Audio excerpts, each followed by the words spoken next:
time ago, when the Earth came into existence, the mana that made up the world was too ponderous to hold its shape, and merely swirled in a muddy mass of chaos.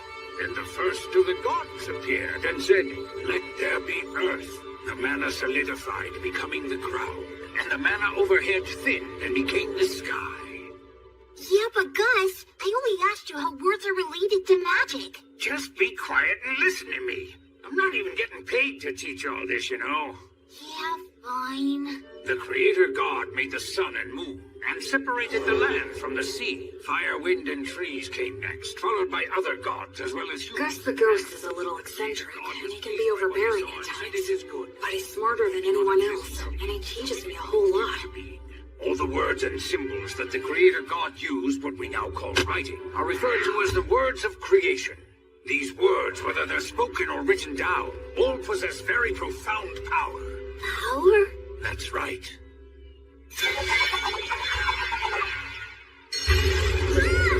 If you write the word Ignis, it defines the existence of fire, and then if you speak the word Erasmus, that is, the word which means erasure, the fire will be extinguished. And that's what magic is. The power of words. Magic.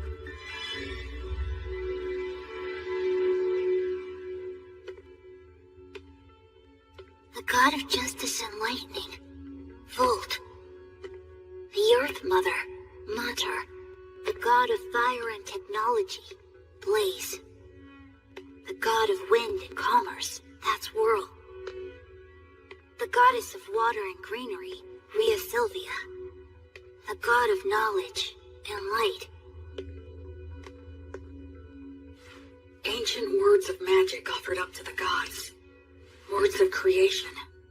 Oh, I get it. Parts of the inscription are scratched out so the word's powers won't activate. Gracefeel.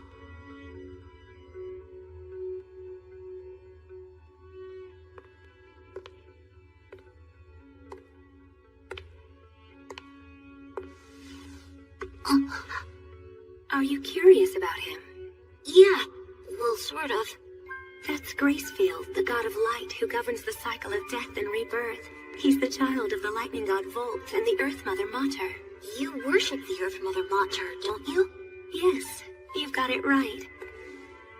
She's the god of child-rearing and the bounties of the earth. Of the 6 principal gods, she's particularly revered by people in rural areas. So when you do your daily prayers, the Earth Mother is the goddess you pray to, right? Mary?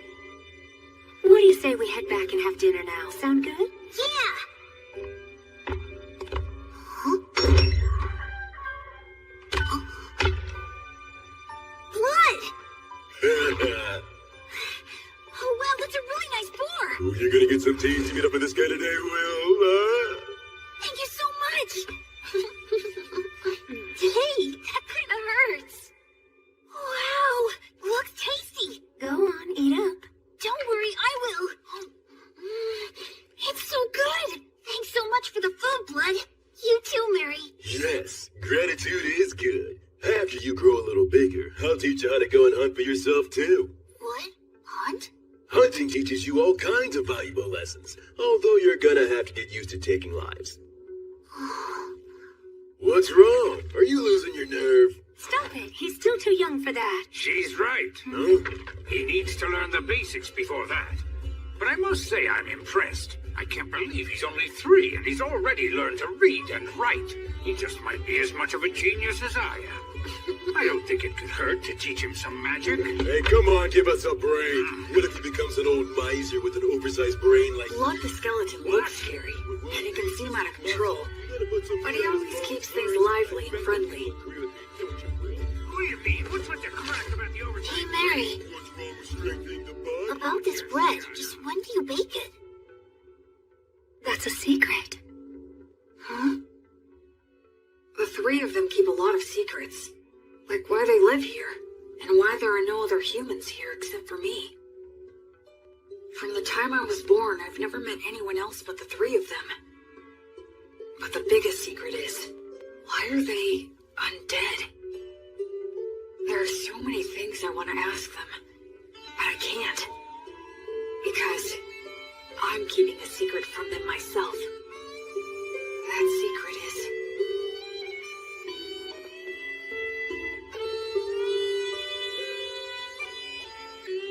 Thanks for dinner. that I'm a human who still has memories of my previous life. My memories are vague and murky, and I can't get them into sharp focus. A ceiling? It's a monster!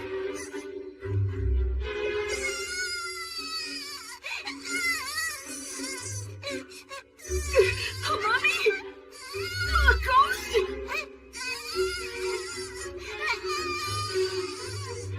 They're gonna kill me!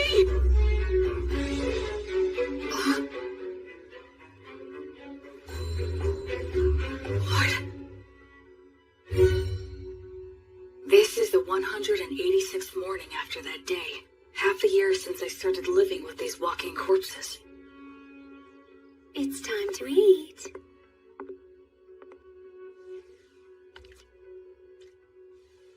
What a good boy you are, Will.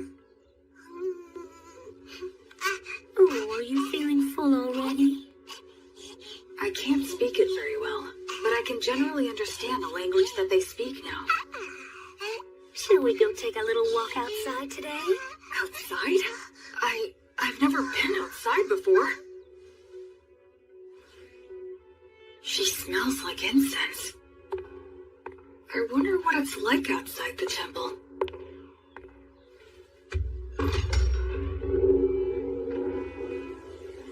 That breeze, so refreshing, and it smells of plants wet with morning dew.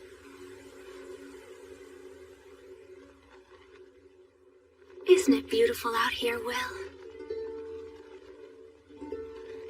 It really is beautiful. There, it's all right. There's nothing to be afraid of. At first, I thought I'd fallen down into hell. After living such a hopelessly vague and empty life, such a punishment would have been a surprise. No, I'm wrong. This is no punishment. It must be the grace of God. I feel like something that I'd wastefully thrown away without a second thought was given back to me once again. Oh, Will, my sweet, tender little boy. This time, I'm truly going to live. I'm going to live in this world.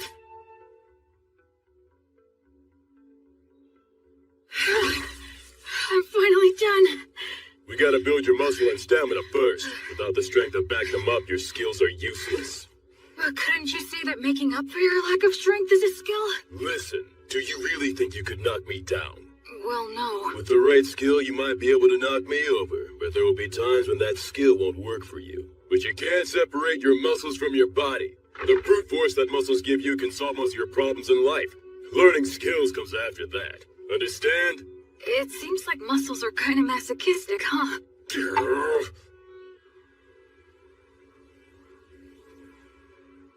Flammo Ignis! You're assholes! Fool, your pronunciation's imprecise. Given your talent, you really need to learn to control your accuracy, or you'll kill yourself. That's scary. Well, magic can be a scary thing. Do you have any idea of the reason why words possess so much power? I guess it's for the same reason we think a chair is a chair, right? Indeed. After all, when we see a wooden stool that has 4 legs, no matter what color it might be or whatever kind of wood that it's made of, we don't even think of calling it something like 4 sticks in a round slab, and we wouldn't call it a table. We just instinctively categorize it under the chair label. So in short, what that means is that words are what define and differentiate the way things are. Of course, I'm just repeating what someone told me. You know, Will, it seems you might actually be a genius after all. But isn't there anything I can do to get more consistent results? Afraid not. That's just what words are all about. There are always fluctuations in speech. No one is able to say a word in exactly the same way twice. The only answer is to let your instincts determine the ideal level. Instincts? But... You should start off by learning how to use your minor magic more skillfully and accurately. But hopefully you'll do your best to get by without even using that. Without using magic? How's that possible? I'm talking about money. That again? Man, how can a ghost worship money as much as you do. Oh, come now. You don't know what you're talking about. Money is extremely important. Money is what makes the entire world go round. With money, you can solve anything without magic. By tools, hired help, and the ability to make a profit is just as important as magic. Why, oh why, must I have hands that are incapable of holding silver and gold any longer? It isn't fair. I want to fill money and count gold coins with my own hands. Curses! You're not normal. Creatures such as these are beasts. Demon beasts are a particular type that are extremely aggressive. Wow, that's... Old Gus has taught you about the myths, hasn't he? The minions of the god of despotism and tyranny, specters and phantoms, and the demons of the god of dimensions who lurks in hell. And the god Stagnate, who commands the undead. People such as the three of us. We used to be human once too.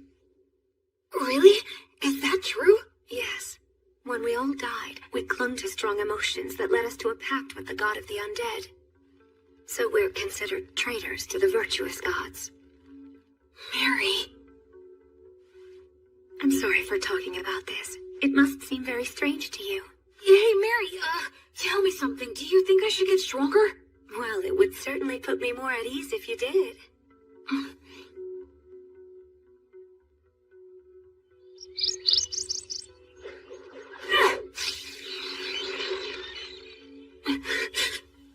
Don't make it suffer. Just snap its neck quickly.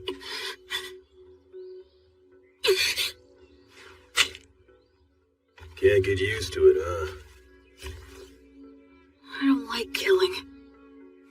Am I just being naive? Hey, I don't like it either. Huh? I don't like taking lives, whether it's a birds or humans.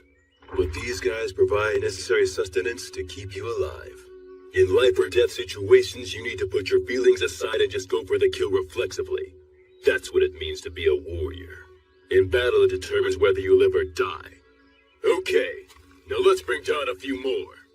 Blood really is a lot like a father to me. You're almost 8 years old now. I think it's time you started some real-life combat training. Huh? It's bad enough when you stop just before hitting me. With your strength, if I take a hit from you, I'll be dead. I'm nothing but bones now. You'll be just fine. Probably. Probably? That's the whole reason why I said you can use the magic you've been learning from the old man. Go on ahead. Simply do as I taught you. That's right. Do it well and you could actually land a hit on me. Don't cry that I'm playing dirty. The battle has begun. Acceleratio!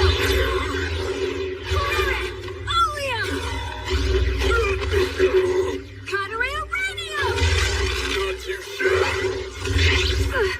Move, you fool! Distance yourself!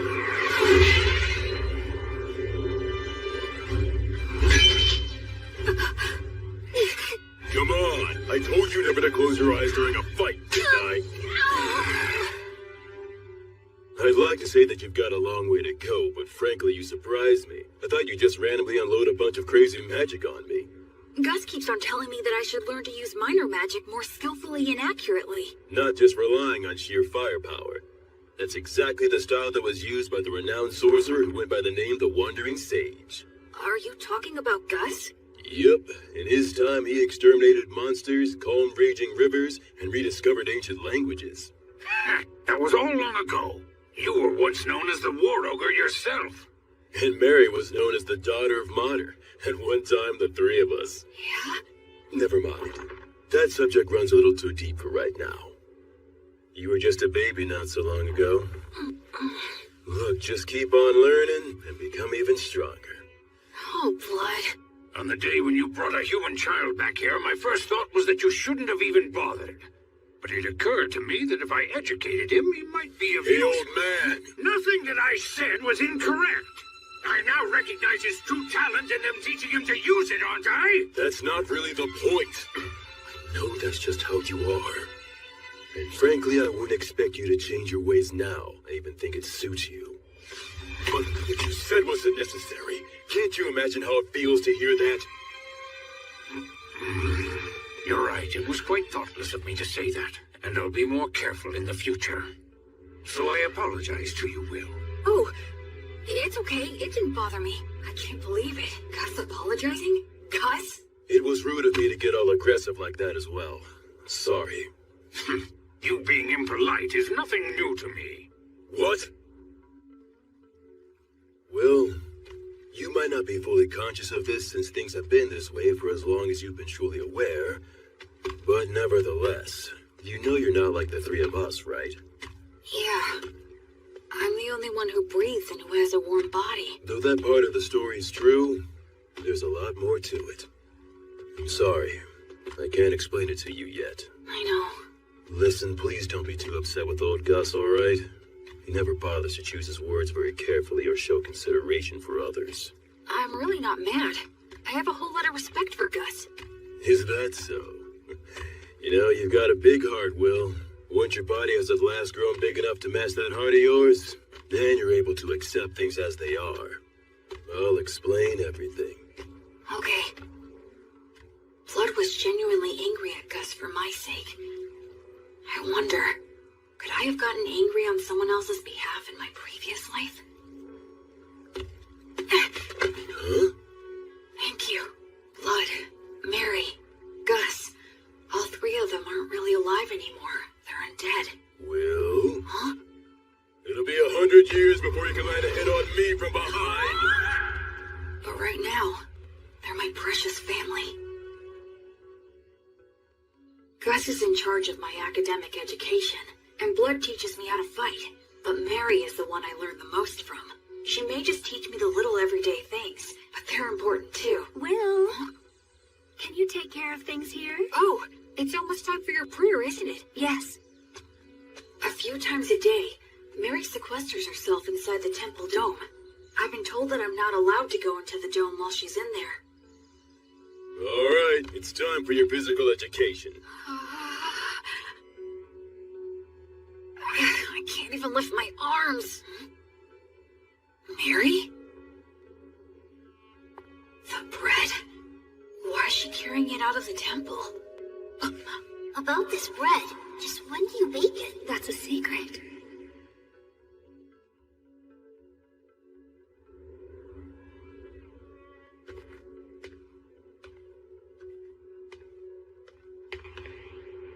I'm sorry, everyone, but I just have to know. No,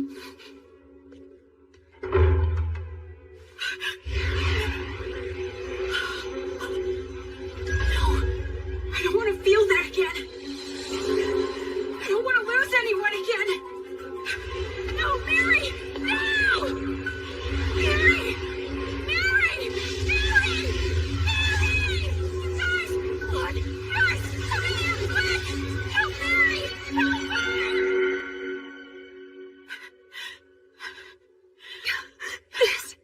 This is entirely my fault. I kept it a secret from him, and I'm sorry. I was careless. All those times we told him to be careful. Will his arms heal? Thankfully, his fingers didn't adhere to each other. But scarring is likely to be unavoidable. Mary... Will, I'm so sorry. It's my... No, it's not. It's my fault for prying. So don't apologize. I'm just glad that you're all right now. Oh, Will. The smell of incense that surrounds Mary always calms me. Why'd you try to look in on her? I just got curious. I thought that I finally might be able to find some kind of hint about what you guys have been hiding from me. I told you I'd explain someday. Blood! Be quiet, Mary. Well then, Will, anything else to say? No, I'm sorry. From now on, check with me or Mary before you do anything. Okay. That said, the way you jumped in there to help Mary was impressive. Those scars will be your badge of manhood. Well, I am your student. But all that got you was unnecessarily wounded. Still, out of respect for your lack of fear toward the fire, I'll teach you this. That bread is a gift from the Earth Mother Mater. It's essentially the goddess's divine protection, her blessing. You can call it whatever you like. Then why were you on fire? Because I betrayed her. The fire is simply a consequence that I must suffer. The god of death, Stagnate, with whom I formed a contract, is the enemy of the Earth Mother Mater. In fact, all three of us formed a contract with him, so just coming in contact with her divine presence causes us to burn. That's sad. I don't expect to be forgiven. Why do you still pray to her? Is it just for my sake? Oh no, Will. It's not. I had been praying to the Earth Mother every morning and evening long before I ever met you. That's my daily ritual. Doesn't it hurt? Of course it does. So much that I could cry. Mary. But even though I've betrayed her, and that is her retribution, I must endure the pain. I shall still continue to revere the Earth Mother. Mater never says anything to me, but every single day she blesses me with bread for you. That alone is more than enough of a saving grace for me. I'm so sorry I didn't tell you, but I certainly hope that you'll continue to eat the bread that's provided for you. Yes, of course I will. But also, I'd like to ask you a favor.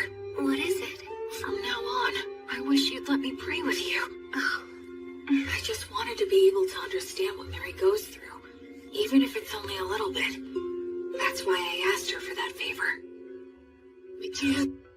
The original creation was destroyed by the evil gods that it had brought into existence. It was then that the infamous Age of War among the gods began. The giant statues in the temple are of the virtuous gods, right? That's exactly what they are, to a human. What does that mean? Among the legends told since ancient times, there is a battle between the lightning god Volt, the king of the gods who governs order and judgment, and his elder brother, the war god Iltreat. The elder brother had the advantage in the beginning, but Volt, with the divine protection of his wife, the Earth Mother Mater, banished the war god to the depths of the earth.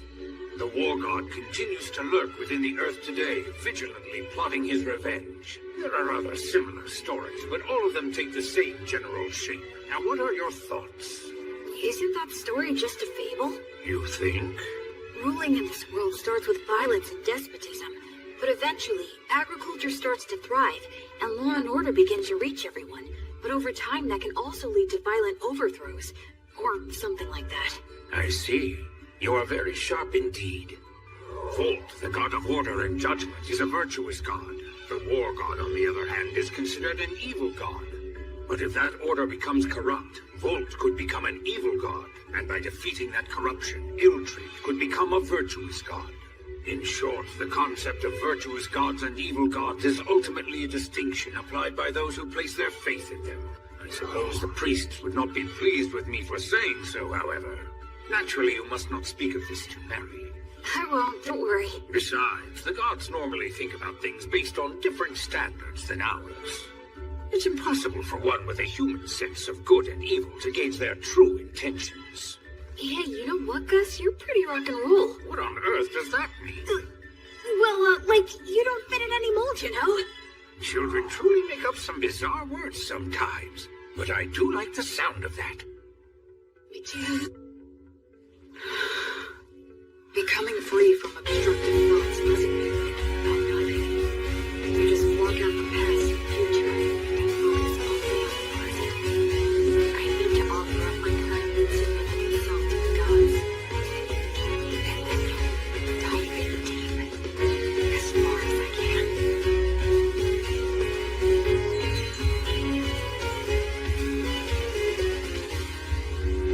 The 5-day silent prayer you've undertaken is now concluded. You did very well. I've done nothing but pray continuously for the past 5 days. Do you feel all right physically, Will? Yeah, I'm fine. And you're only 13. How remarkable you are. Only because I've been praying with you all these years. It's been 5 years now since my arms were burned.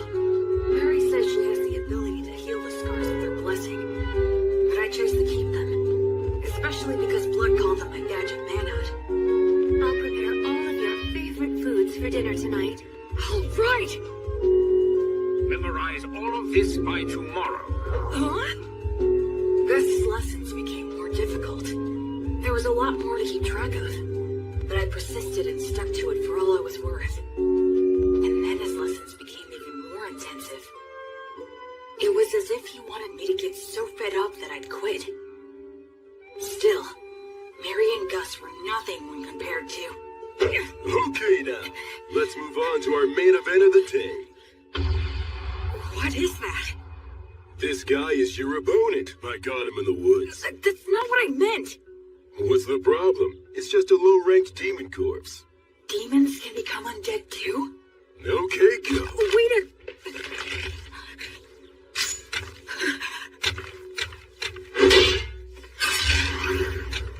I got him! Look, Blood, I beat him! Yeah, good job there. So this is what they mean when they say a trained warrior can kill with mechanical reflexes. Yeah, I guess so. Huh? What is it, Blood? Well, for your first killing match, that wasn't too bad. Hear me? I said it wasn't all that bad, so don't get a big head. Oh, is that what you meant? Well, I'm more or less a genius, wouldn't you agree? This kid just might be a genius. Come on, aren't you gonna chew me out for that? Okay. How about we speed things up now and try something harder, genius? I always saw the ruined city from the top of the hill. That day was the first time I set foot in it.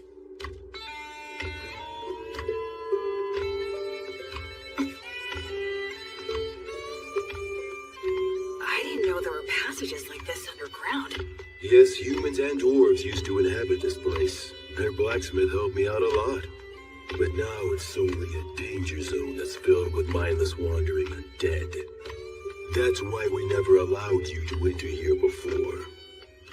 This spot should be good. You've got your stuff with you, right? Yeah. The shield, sword, jerky, bread, and water skin. Those things will be everything to you. Okay? Now escape from here. Huh? I'll be waiting for you outside. Don't you die now. Wait a minute, Blood! He can't be serious! Roman! Blood? The exit is this way, right?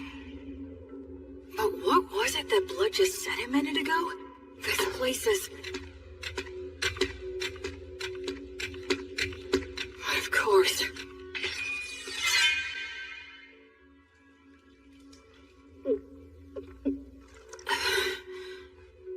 I'm pretty sure Blood is testing my overall practical ability here. I didn't know being alone could make me feel so empty and anxious. I had forgotten about that fact, even though I'd spent all of my previous life alone. Ever since I came here, I've had either Blood or Mary always there by my side. In this world, people reach adulthood at 15, so I'll be striking out on my own soon. That's probably part of why all of their lessons have gotten so much harder. If that's the case, I want to get the best results I can. I want them to boast that I was a pupil worth teaching and that they're proud of me.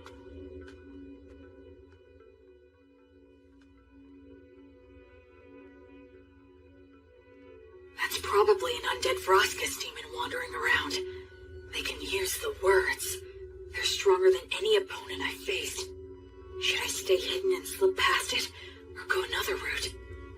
Think. What would Blood do?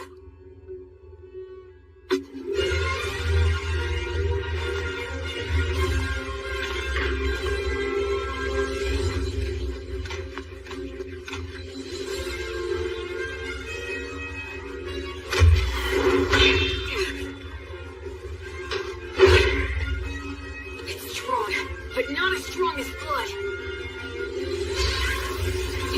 There it comes!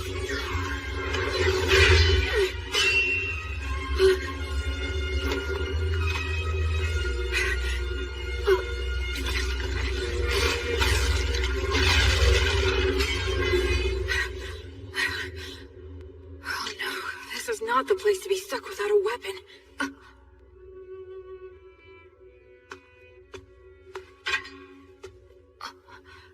This isn't a demon weapon.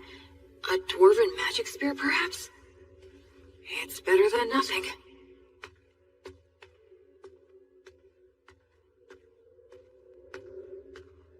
I can feel a bit draft in here. Maybe I'm near the exit. I wonder how long this place has been deserted. It sounded like Blood knew it while it was populated. Does that mean that the three of them became undead around the same time, then? From the level of degradation, it's been more than just a decade or two. I already know there are no humans living anywhere near here. I wonder where my birth parents are, and what they were like. And I wonder, why am I in these ruins? My real parents.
Forgive me. I think I took that lesson a little bit too far. I admit this place did give me an advantage, but even so, I did win. Must have been a shock. Shocks me isn't that this was a lesson. It's the sorcerer, right? Gus. Now don't ask questions. If you manage to defeat Afroscus and take his spear, even Blood will congratulate you heartily. Oh yes, worth the double and It's that Gus is trying to pass all of this off as a lesson. Tricks like that too. So, please don't be upset, okay? Come, Will. The best thing to do in a gloomy place like this is leave. This city, the three of them, my own history. There's something more to it all. Oh my! Will found a fine spear like this beneath the ruined city? Yeah, the steel is so vivid and bright and shiny. It certainly is a good sharp blade. A short spear made to be highly practical, truly the work of dwarves. In addition, it appears to have several words engraved on it. Perfect for our lesson on appraisal. Yeah, can't wait. Gus hasn't brought up that incident in the ruined city at all since then. There must be a specific reason why he won't talk about it. That's why I decided not to tell Blood or Mary. Later, I appraised the spear with Gus, and we found that it had the name Pale Moon. Words of creation are engraved on both the spearhead and the shaft. The spearhead can emit light magic, so it can serve as a light source or distract enemies. The shaft is imbued with magic that allows one to expand or shorten the spear at will. That should make it easy to carry. Above all, I was excited to finally have a magic weapon of my very own. After that, I returned to the city underground every now and then for Blood's lessons. I head down there with only a short sword to collect any weapons and armor that I find. It was tough at first, but I can handle it without any trouble now. Even if I encounter Vroskus or a similarly strong enemy, I don't struggle anymore. Huh? So is this all there is? You have acquired more than enough knowledge right now. I have something new that I would like to teach you. I'm learning something else? You will enter the city underground and collect coins. I am going to teach you something very important. Is this enough? Indeed, it will do. You're finally gonna do that again, old man? Gus? Yes? Isn't this what they call gambling? That's a vulgar description. Think of it as a game of intellect. But it's gambling! Come on, I was all excited when you said you'd teach me something important. Now, there's no need to get angry. Besides, games such as these should not be underestimated. They are most often used in duels between sorcerers. Do I really have to place a bet, though? Where's the fun in it if you don't bet? Oh, I get it. You're scared to play, aren't you? Huh? Oh yes, you should flee at once. You very well should be scared to compete against the one who is hailed as the Wandering Sage. How dare you! 2 6s! Alright, I'm the winner! Dear, your competitive intuition never fails to astound. Okay, one more time. This time I've got it! What in the world are you two doing, teaching that to Will? Mary, there's a reason for It was really only Gus! All 3 of you will go and sit down right over there. Mary's lecture was painfully long and downright scathing, but I learned something very important that day. It's not a good idea to get hooked on gambling. Listen, Will. I have been observing the heavens for the past several years to pass the time, so I know when the winter solstice is. That will be the day you turn 15, and your coming-of-age ritual. I believe that shortly before your coming-of-age ritual, Blood will challenge you to a one-on-one sword fight, an earnest and passionate duel. I get that feeling as well. I know it won't be easy, but I'll do my best to win. I can't make the 3 of you feel at ease if I don't. I'd like you to do something for me. Sure. Do you think you could find a way to lose the duel in such a manner that Blood would never notice it? Why do that? Because I need you to. No, don't make me do it! Please tell me, why are you always leaving me out of the loop? I know you, and you would never trample on somebody else's feelings without a perfectly good reason. Haven't I said, time and time again, that I trust you? If you just explain your reasons, then I'd be glad to throw away the duel. I'd even risk my life like last time. So why won't you tell me anything? Don't you trust me at all? Or am I just that utterly useless to you? Forgive me. I can't explain. I see. Well then, I guess I can't help you. I'll pretend I didn't hear a word of what you just said.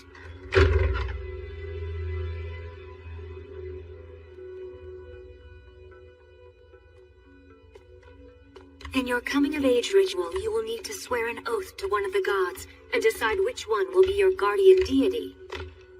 Well? Is something wrong? No, nothing. Anyway, which of the gods do you recommend? The one that is the most widely followed is the god of justice and order, the lightning god, Volt. But you worship the Earth Mother Mater. Blood worships Blaze, the god of fire and smithing. And Gus worships the wind god Whirl, right? That's right, and what you swear to them is very important. I swore to Blaze that I would train every day and try to grow stronger. I swore to Mater that I would live in such a way that would honor and preserve her will. How about Gus? There is a god of knowledge that exists, but he says he swore to the wind god that he would do as he pleased, that he'd just go out and enjoy life. He hates being bound by anything, frankly. I wonder if he really is enjoying his life. Sometimes being very smart can also make you rather transparent. I'd say that goes for both you and Gus. When you swear an oath to a god, that earns you some divine protection, correct? Yeah, the stronger your vow, the easier it is to earn it.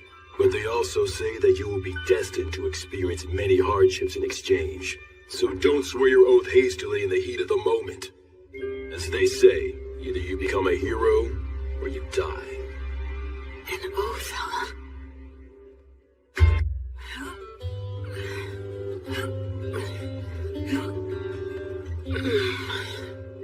Okay, that's enough. You've gotten a lot stronger. So what are we gonna do today? Can we spar? Nope, today is all about this. What is it? Here you go. Take a sniff.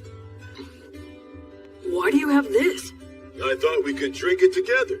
I made it myself by mixing honey in with some forest grape juice. And that honey wasn't exactly easy to get, you know? Is there something wrong? No, just come winter solstice, you'll be an adult. And a man's gotta get used to this stuff. But won't Mary be mad about this? Not if we keep it a secret. In fact, it'll only be between us men. Okay, let's drink. All right, here you go. Cheers. Whoa, nice! That's delicious! Even better, I get to drink it with you. Yeah, it's good. Okay, let's test your courage. Test my courage? We're gonna take a little peek at Mary while she's changing. Won't we get in trouble? Say what? Come on, follow me. The hallway's spinning. Hey, you okay? I'm fine, I'm fine.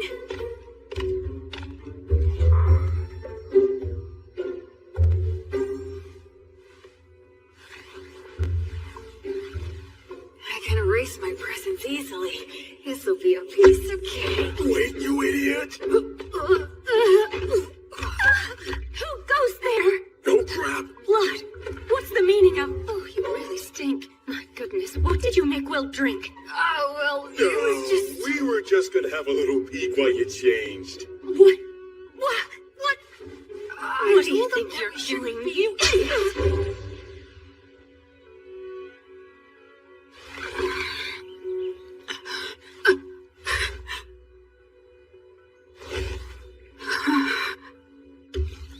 My voice had been changing, so I knew I was due for my first wet dream. I'm sure it was caused by Mary changing.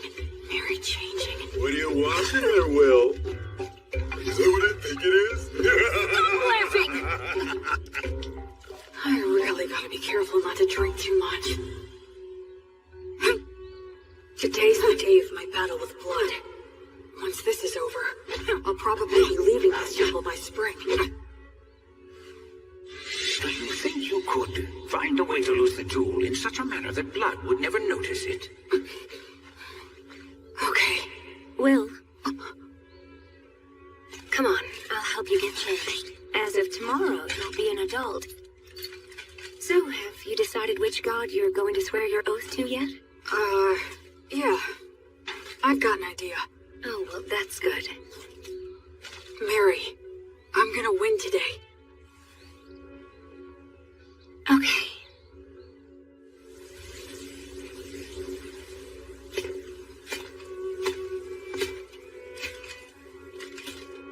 Where's Gus? Hiya, Will. Ready to do this? I'm ready anytime. Let's go. Okay, good. Let's review things one more time. No magic or trying for instant kills, otherwise anything goes. If something happens, Mary will fix it with her blessing. The first one who admits defeat or is unable to fight loses. Now try your best not to die.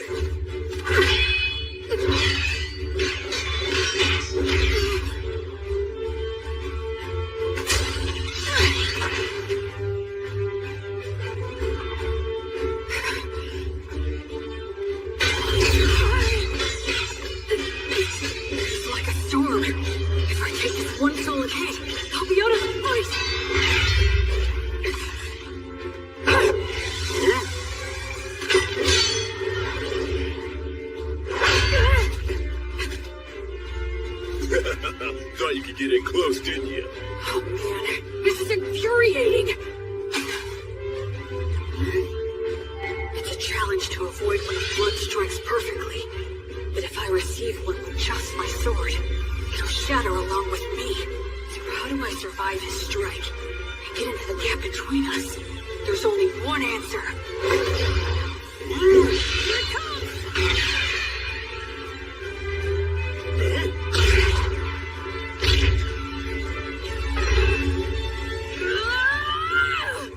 Will.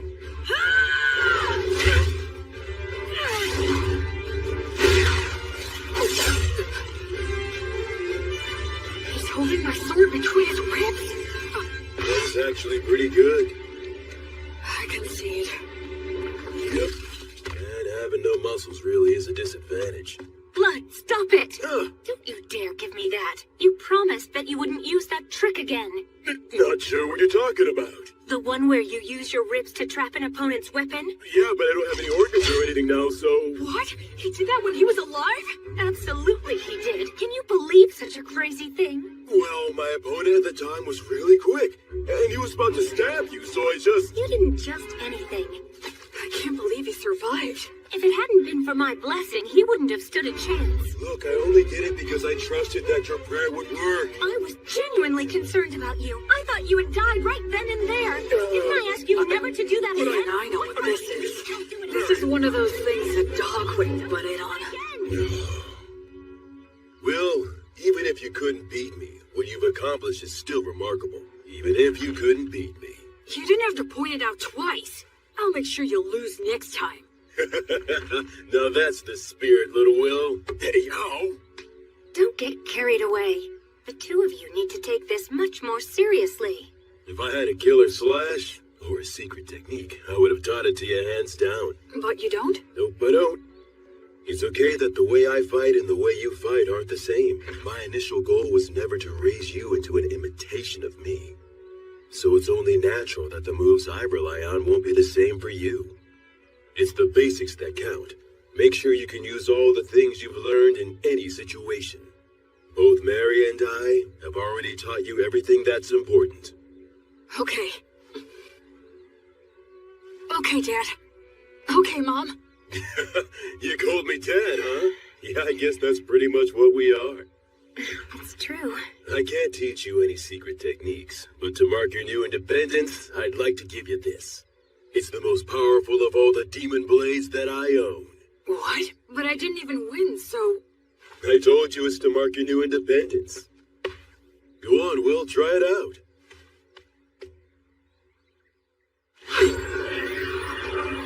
It's called Overeater, and it ranks at the very highest level of demon blades. It can even cut down one of the god's echoes, so long as it can reach them. The words engraved on it are too hard to understand, but I can sum up its effects. If a living being is cut with this blade, its wielder can recover life force with each cut. Huh? Recover their life force? Uh-huh. As in, you can swing it around without even thinking about it and still be the last man who's standing. You're a smart kid, so I'm sure you understand this. But don't overuse it. It makes its wielder feel a whole lot stronger than they actually are, but it's not the type of demon blade that benefits one's spirit. The more you use it, the more you need it until you are so weak there's nothing left. And the life and death cycle starts again. That's part of what makes it a demon blade. Anyway, I've said a lot, but I'm sure you'll be fine. Both seem to have faith that I can maintain the ability to use this sword properly. But am I really someone who is worthy of their faith? Well, if I'm gonna give you a demon blade, I guess I gotta tell you about its history, too. And of course, I'll tell you what you've wanted to know all along. What? He's talking about what I've wondered all these years.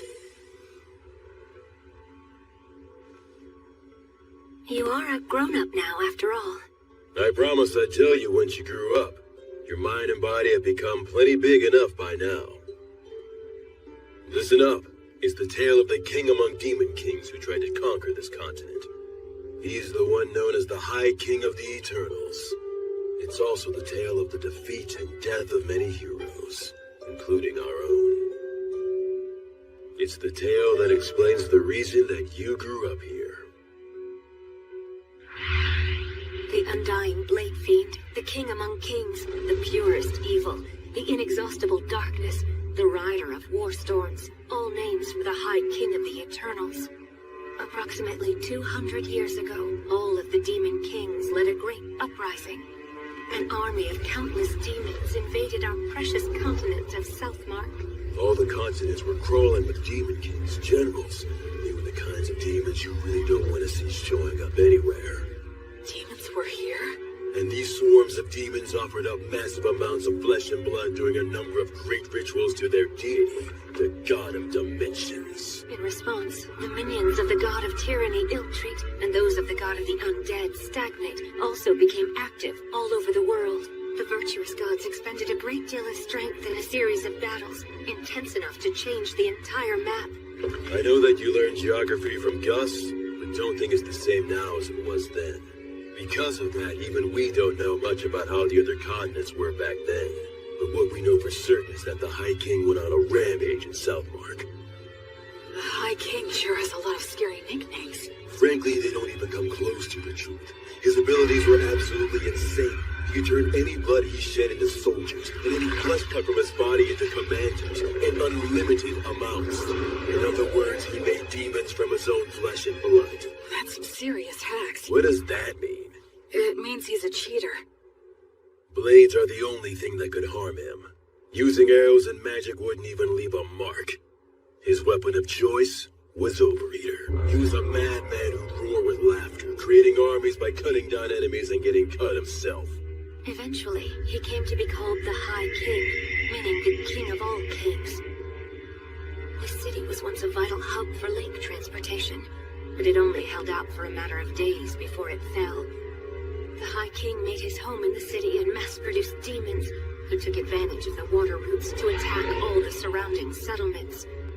Nobody could kill the High King. The destruction of the continent of Southmark was assured, and just when everyone had begun to believe that, Gus came. Augustus, the wandering sage, suggested that now was the time to strike down the High King. Why would Gus say that now was the time? Was it even possible to kill the High King?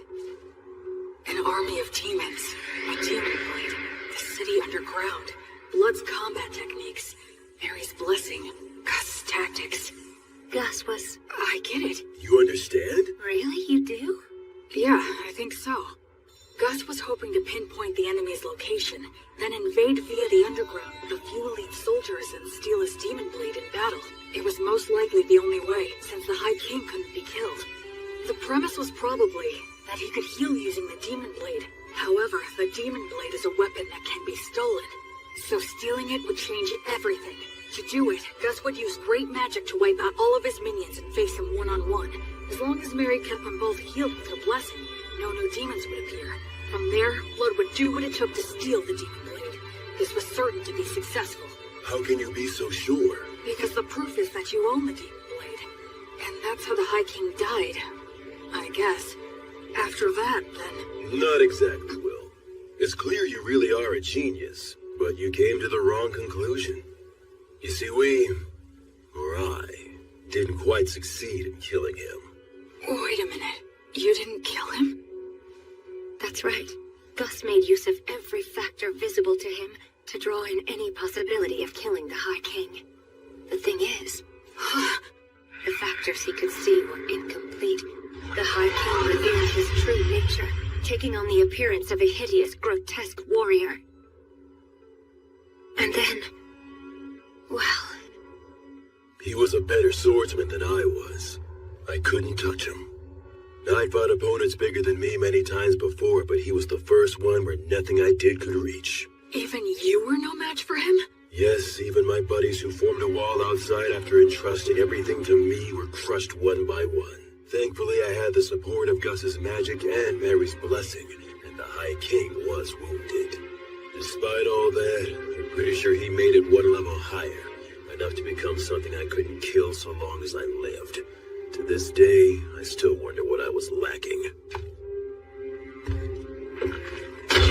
But it's too late now. You know why, don't you? The undead can no longer grow. My sword skills can't improve any further.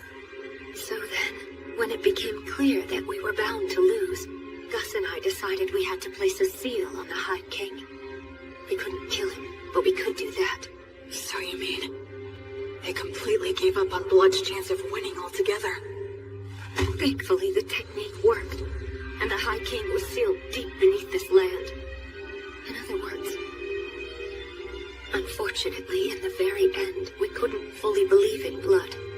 And then... Mary? And then an echo of Stagnate descended down on us. What? But an echo is a body double of a god, isn't it? So then what? The evil gods act individually, each following their own principles. They'll cooperate if it's in all parties' best interests, but the opposite is also true. I guess that Stagnate wasn't too happy with any of it. The High King was a monster that could slay a god's echo using Overeater. He thought it would be better for him if the High King was sealed, so that's the reason he offered us a deal. You three are exceptionally gifted, so become undead and fight on my side, he said. But that is... If we agreed, he would get rid of the demons in this city, and after that, we could just watch over the seal as we pleased in our immortal bodies. Stagnate couldn't bear to watch the tragedies of life and death, so he hoped to create an eternally stagnant world with no more tragedies by turning as many exceptional souls as he possibly could into the undead. And we had caught Stagnate's eye. Isn't it more accurate to say he set his eyes on us? He told us to choose, but there was no choice for us to make. We willingly accepted his hand.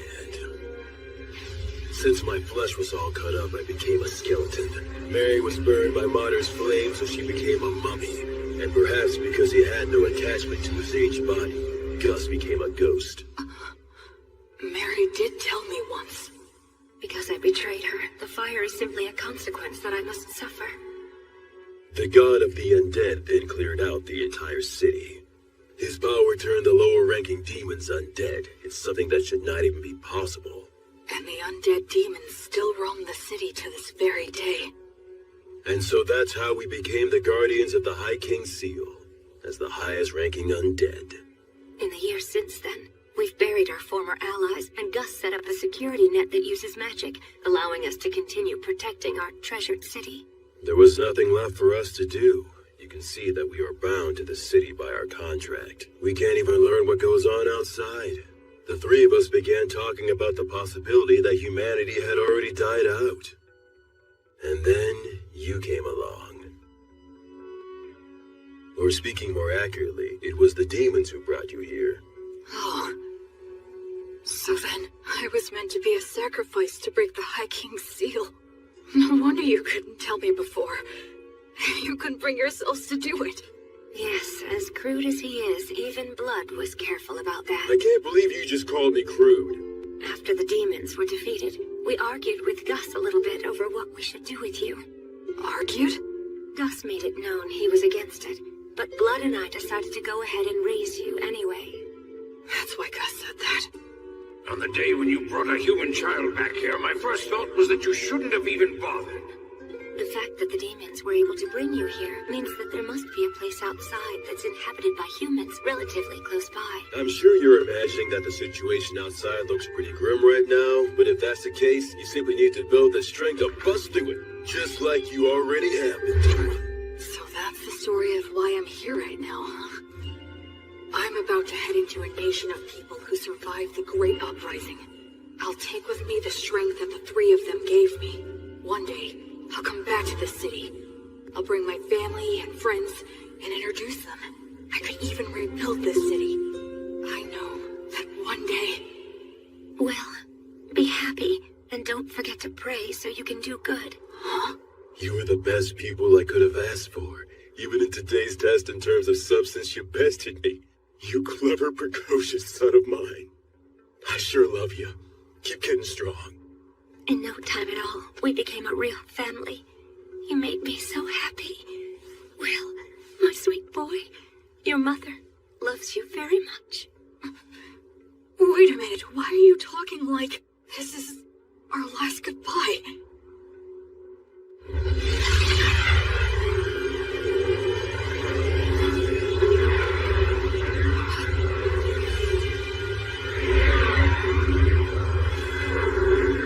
As you said your farewells, hero,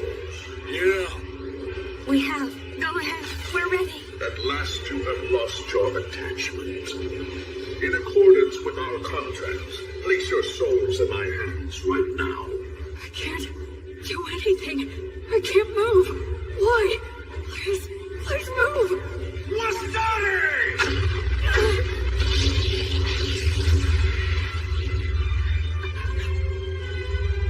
Oh yes, there was a magic user left among you.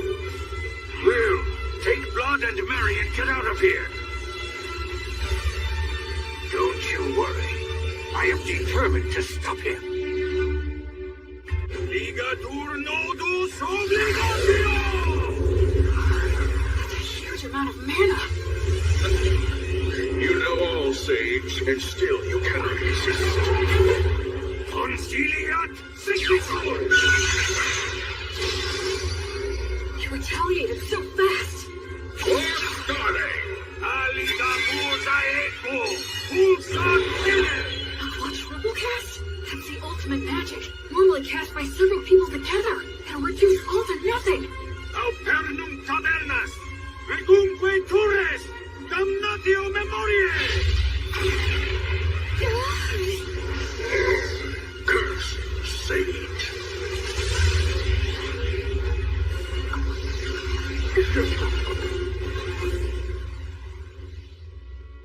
Quaere, ambulare alle vita, noli fugito.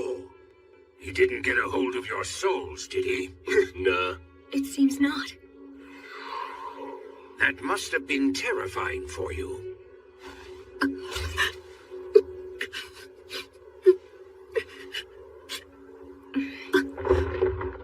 Sorry about that. It turned out exactly the way you were thinking it would.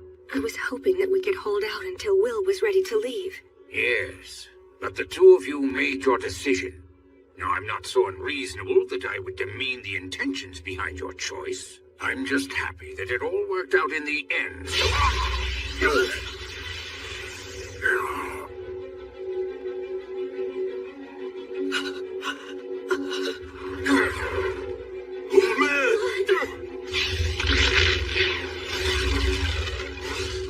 To think you were able to destroy my body all on your own. Had I not initially divided my strength into two bodies, I would have been really hindered for quite some time. I commend you. It's true you are a great sorcerer who has exceptional abilities. Stagnate. Let me go. Stagnate? What a shame it would be if I destroyed you now. I'll wait until you've lost your attachment. Now. Gus! As for you, you have my gratitude. It's all thanks to you. Well done. These great heroes formed contracts with me. They became the highest ranked undead. With one condition, that when they eventually lost their attachment to the High King, then they would become my servants. Because of me? That's right. Thanks to you, the sage's attachment was weakened, and the war ogre and beloved daughter lost hold of theirs completely. I'd say you did a fine job living as their son. That's because I was reborn. And I wanted to live right this time around. It seems that was a shock, and for good reason. I have an idea. Why don't you come and join my army as well? Then you can continue to live harmoniously with your beloved family. But I won't force you to decide right now. Tomorrow's the winter solstice, on that loathsome day when the sun is at its very weakest. I will seek out your answer in the evening.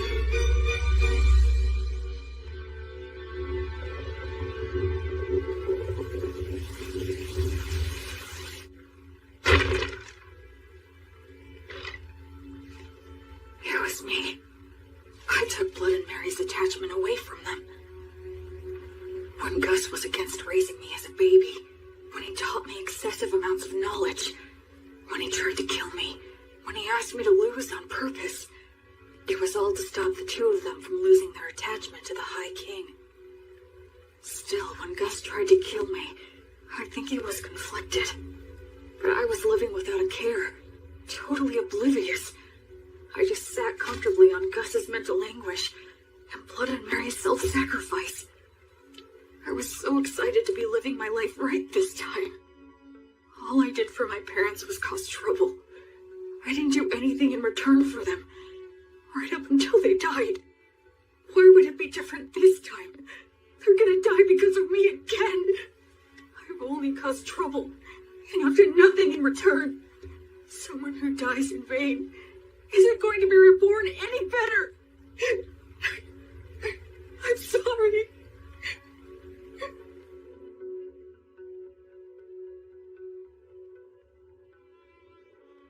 Hey! Damn, your face is a wreck, boy. My goodness, it is. Get up, Will. You shouldn't sleep on the floor in the middle of winter. I'm so sorry. Don't be, Will. We all end up paying off our debt for the dumb stuff we did a long time ago. Though it was old Gus who knocked the debt collector into orbit, blowing up his contract and failing miserably. A contract that's forced on someone by extorting their weakness is no contract at all. He deserved to be knocked into orbit. I've got to admit that it was rather exhilarating to see Stagnate's pale face slowly being erased. Well, you took one of them down. Perhaps the strength of all three of us could take the other one down. Now that's the spirit. By all means, that sounds like a great plan. They're faking it.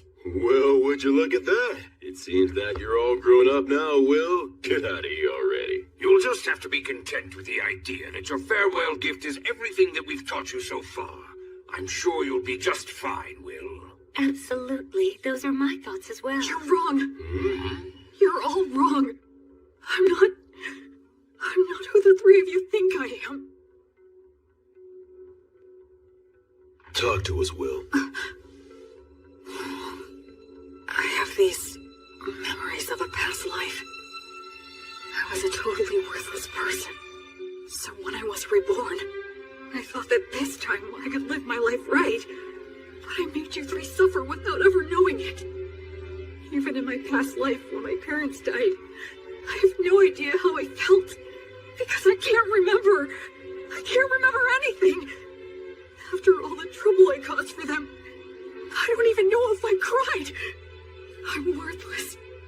Trash. Once again, I can't do anything. I can't give you anything in return. I'm nothing but useless garbage. Will, you must grit your teeth.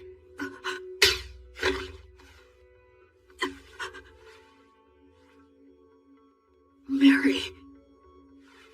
Speaking as your mother, I will not allow you to go on hurting yourself anymore.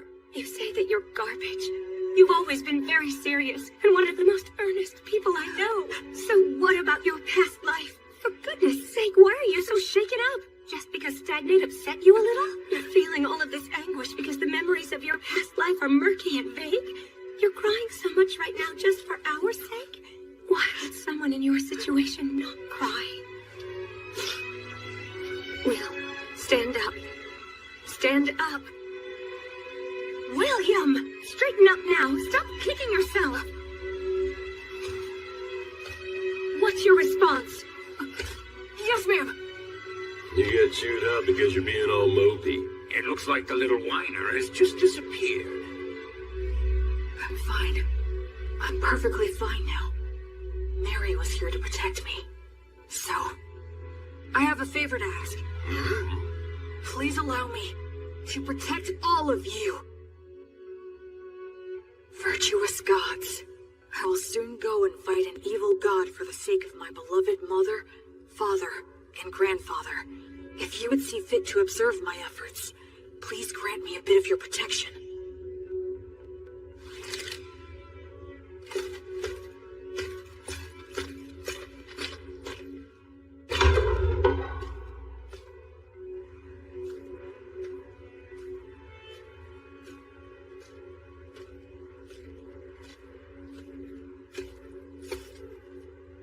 So, have you made up your mind? Yes, I have, Stagnate.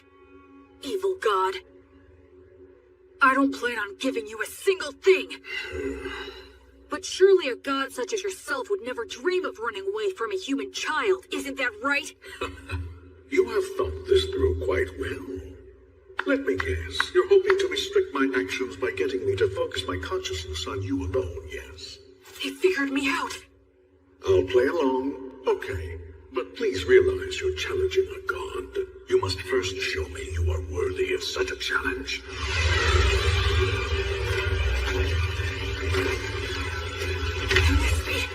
Those three said when they became guardians of the field, they buried all their allies who had been sacrificed. But where? It's obvious. Right here. I am the god of the undead. Undead gods stagnate. I lead an army of undead soldiers. Yeah? So what if you are? Then I'll just take them all on!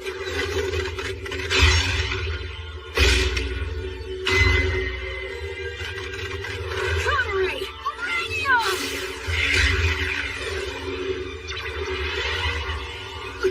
Acceleratio!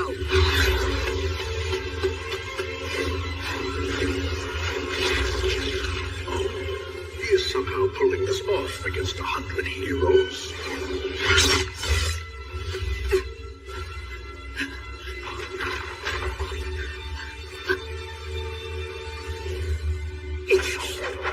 Hold! Well, I thought I'd be dealing with you and the three heroes. I'm impressed. Tell me, young man, what is your name?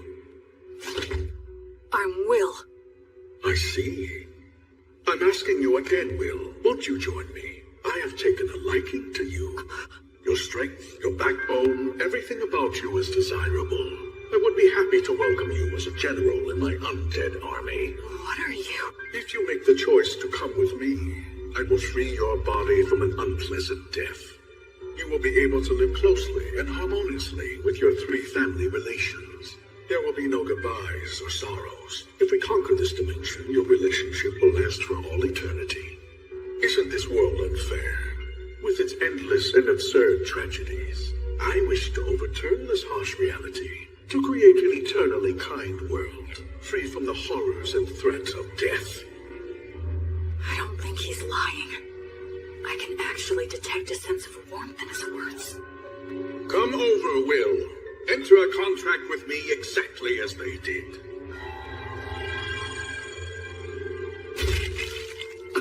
Now, drink my blood. By doing so, you can bid farewell to death.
Did I die or something?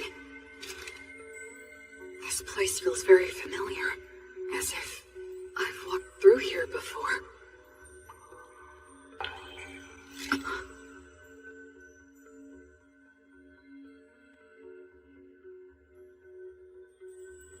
It has been a long time, Goddess of Light.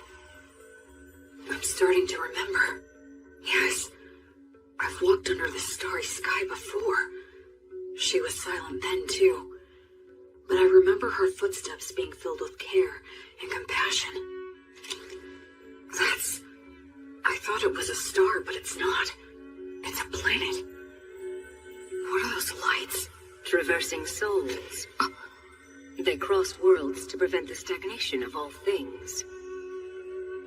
How could I have forgotten this beautiful sight? A question. Okay. Why did you feel the need to reject Stagnate's invitation?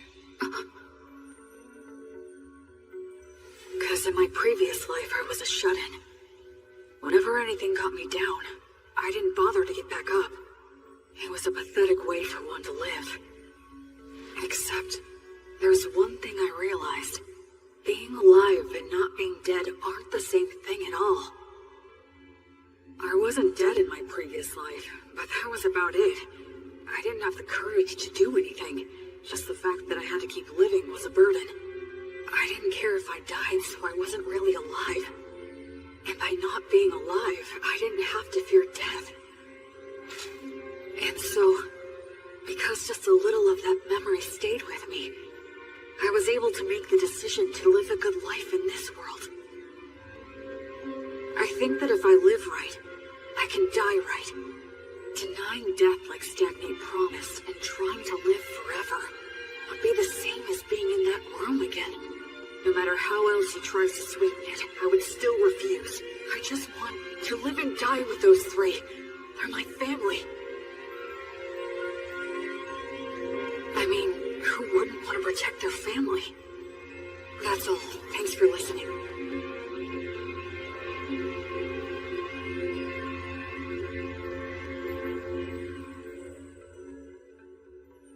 You are William, child of blood and Mary, a soul who has crossed worlds. Yes. You now fully understand the gravity of life. Yes. And you are still prepared to accept death. Yes.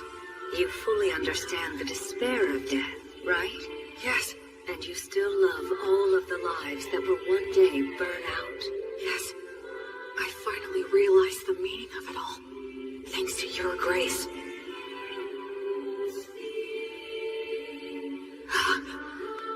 Thank you so much, Gracefield. I have heard your sincere wish. William, so long as you do not forget your resolve, you've got what it takes. Wake now.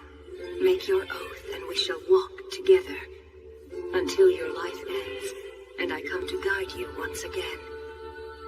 I shall be your guardian deity.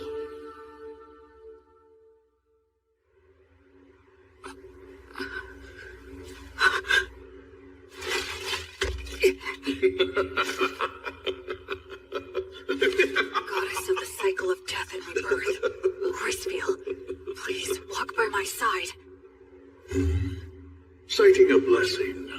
What do you hope to get done with that? Such a vague technique is no match for my blood coursing through your... He has a stigma.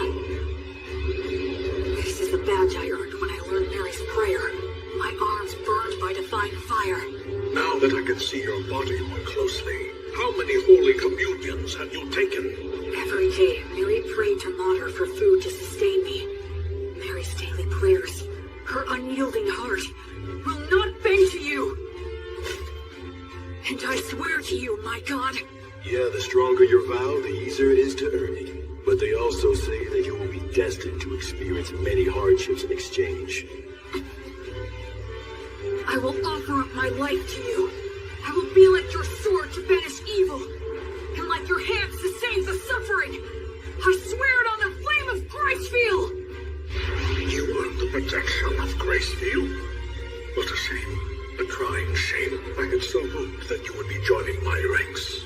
But since you have been taken in my will, I have no choice. God of the undead Stagnate, I will defeat you and fulfill my oath! Unseasoned hero, die with your resolve on death. Kill him! It's okay. I know exactly what I need to do.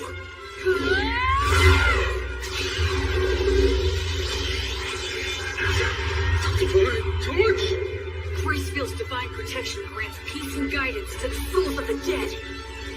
How dare a fledgling priest put on such airs? Acceleration! War started!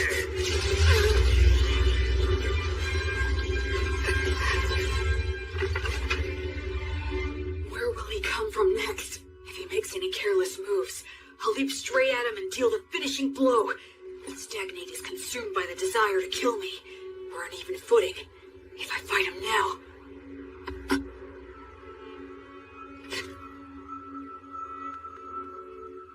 Was that some kind of warning? What about? What if it's possible he's not consumed with me at all? No, the temple! Acceleratio! It was all a bluff. He was pretending to be consumed by rage, and then threw up a cloud of dust. It's blooded Mary that he's really after. Mary, blood!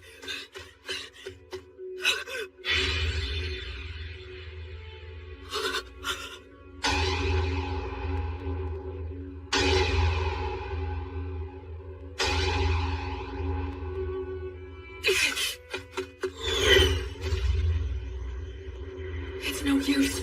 I won't get to him in time. I borrowed the strength of a goddess and finally managed to stand on even footing with him.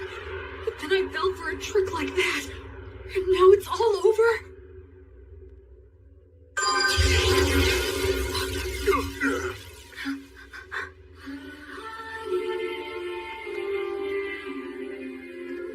I don't remember seeing her before, but I guess...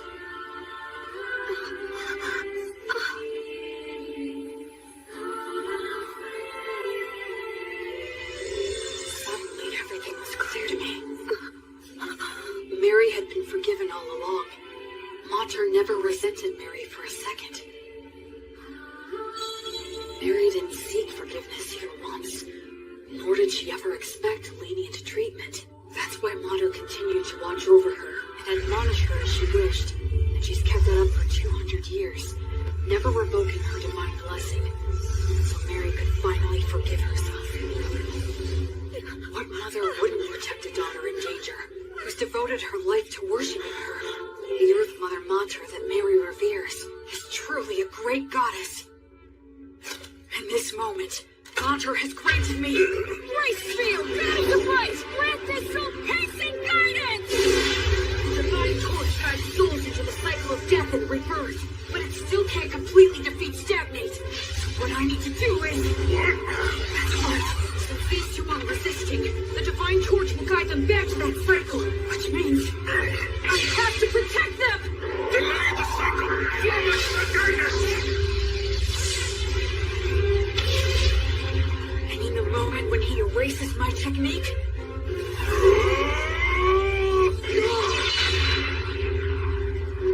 Acceleratio!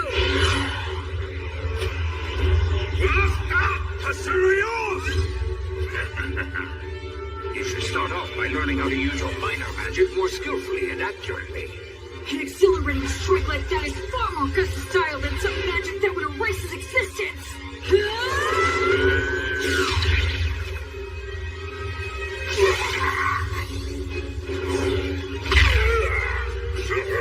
Curse you!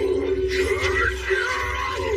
You child of blood and Mary, disciple of Grace Beetle! I will make you happy! Until you surrender to me, your knights will bring you to rest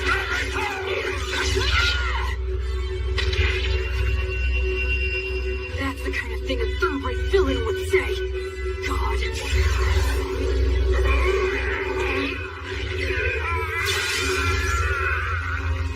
I swear on the light that is Gracefield, that I will never become like you. I will live right and die right.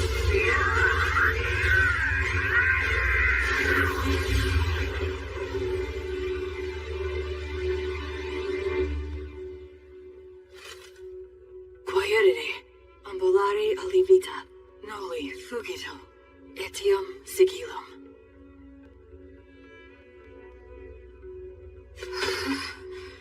I was way too close.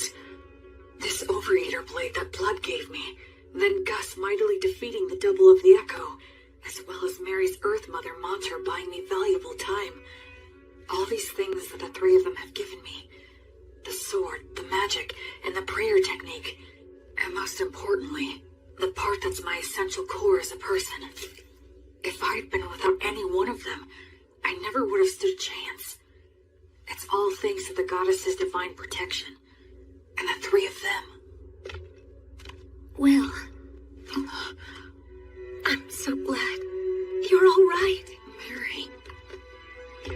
No. You did great. Thanks, Blood. You might not share bloodlines, but you're still the child of Marian blood. It's only natural you could accomplish this. Yeah, I did it.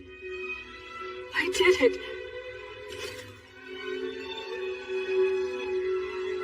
I protected them. I'm here now with the three of them. Alrighty then. Let's have a party. We can celebrate Will's victory and adulthood. Yes, you're right. Cleaning up here can wait until another day. Well then, in that case we'll have to break out the you-know-what from 200 years ago. You mean that good stuff from the dwarfs? How long you been hiding that stuff, old Gus? Well, it seemed like a waste to let a child drink it. Is it good? Can I have some? Even I would drink it if I had a corporal body. You can fake it, can't you, old man? We're celebrating. Yeah, drink with us, Gus. Come on. Will, Huh? you must be careful not to drink too much. If you repeat what happened last time, I won't show mercy again. Yes, ma'am. The same for you, Blood. Of course. What on earth are you doing? Anyway, this old man will go and get it. I guess we should go too. Yeah. Huh? Mary and Blood. I guess we can't after all, huh? It certainly seems that way, but that's how it goes. We lost our attachment, denied selling our souls to the god of the undead, and insisted we wanted to remain undead. We knew this could never last. Yeah, that's for sure. I wish we could be spared just one night, but I guess that ain't happening. To be honest, Graceville has been exceedingly easy on us. Under normal circumstances, we might have vanished instantly. What are you two talking about? Listen here, Will. This is the end for Mary and me. You're joking, right? We're supposed to be celebrating. Don't be mean. Oh, Will. You're a very clever boy, and I'm sure you understand. Sorry about this. We're really sorry. Can't anything be done? I'm afraid not. Even if something could be done, we mustn't do it. It's like you said, you gotta live right, and then you can die right. We got lost for a couple of centuries, but one could just call that a detour. Besides, parents should always precede their children in death. This concept is one of the fundamental laws of nature. Yeah, you're right. I guess so. But just this once, I'm gonna say something I'm not supposed to. I don't want to see the two of you die because I can't bear the thought of living without you. I want to see both of you again when I can make it back here someday. I want to duel with Blood, beat him, and have him beat me. I want to say silly things to each other. I want to do chores with Mary and hear her say that I've gotten better.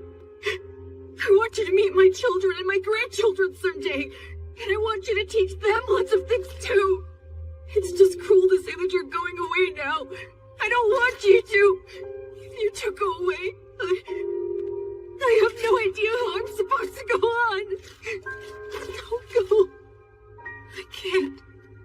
Please find a way to stay. Please somehow.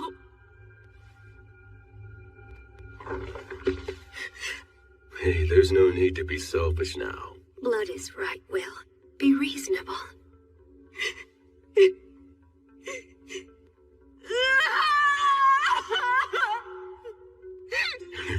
It's the first time I felt like a dad in ages. Will was always such a good boy, ever since he was a baby. Listen, Will. Even though we have to go away, humans can live just fine as long as they eat and sleep. You'll find something else to hold dear. Ultimately, you'll go on living. Once you leave here, you'll make a ton of friends. Go out and bag yourself 2 or 3 pretty girls. You'll have all kinds of fun. Blood! Don't encourage him to be disingenuous. Now, Will, you must be sincere both in love and marriage. Because you swore to the goddess of light, as well as the fact you killed a god, the path you'll walk is sure to be filled with a lot of troubles. No doubt you will experience setbacks and be a target for unjustified criticism. You may be betrayed by people you help. Your good deeds may be forgotten. You may lose all that you had gained, and you may end up with nothing but enemies. Even so, love others unconditionally. Always do good things. Do not fear loss. Forgive all sins. Build, don't destroy. Offer hope in despair. And be a source of joy for others in sad times. Most importantly, do all you can to protect the weak from any form of violence. Just like you did for us when you challenged the undead god for our sake. Okay. Oh, dear Will. My William. You'll always be our sweet child. May the divine protection of the spirits of courage and the virtuous gods be with you forever.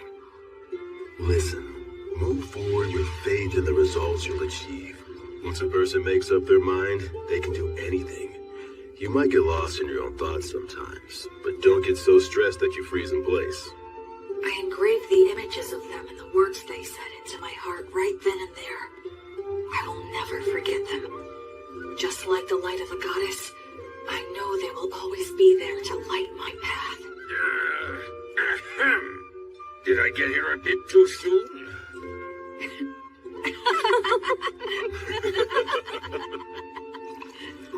After that, we all celebrated my victory and my passage into adulthood. The first drink I had with all four of us together left a lasting impression. It had a strong burn and rich aroma.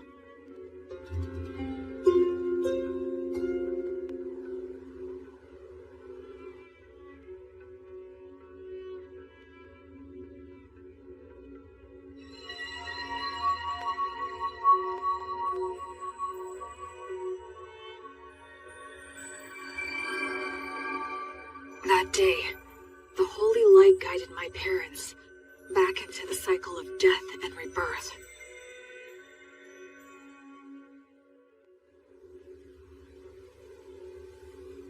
Yep, the view from right here is the very best there is. Mary, Blood, I know you're not here anymore, but I'll still come back. Just to let you know how things are going. If I make friends or start a family, I'll bring them here. I'm determined to become an adult who can tell you with pride that your child is living really well. So for now, I'll be leaving for a while.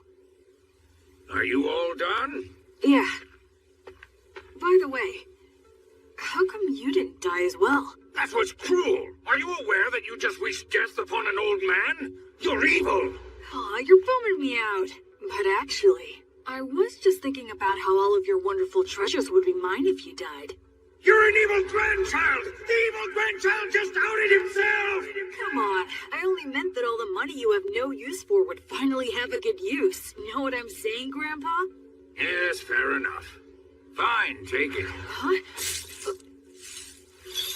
What is all this? It's all my treasure. I'll lend it to you interest-free. Make it grow, you hear?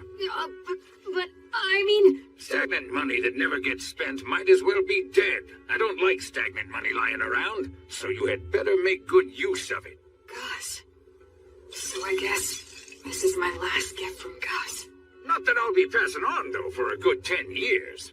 Huh? Well, you know, there is still the matter of guarding the High King's seal. I made a little deal last night with your goddess. She granted me permission to continue wandering this city for at least 10 more years, until the god of the undead regains his power. What? You heard me right. It seems that I've become something like Gracefield's errand boy. But then, what about Mary and Blood? As it turns out, they decided they didn't want that. They would only become more greedy and reluctant to end it. If given 10 years, they would want another 10, then another 10, and then to remain here at least until you pass on. They knew they would naturally desire this, so they consciously chose to die. Just like what you went through. You tried to appear strong when you were really crying and screaming on the inside. Granting a position for that greed to just one old man is quite enough. You really are rock and roll, Gus. What will you do with the seal in 10 years? It'll be up to you to figure that out, if you can. You're dumping that on me? It seems that the worship of Gracefield has gone out of style in the world outside, She had to use a great deal of strength recently, just intervening for us. So the future of the Goddess of Light will depend on your efforts for sure. I haven't even left and I have a ton more baggage, physical and mental. One of those hardships I'm destined to suffer. In any case, you're going to need some money. Go on and take it. Yeah, it seems like I'm gonna have a lot to do, so I'll accept it gratefully.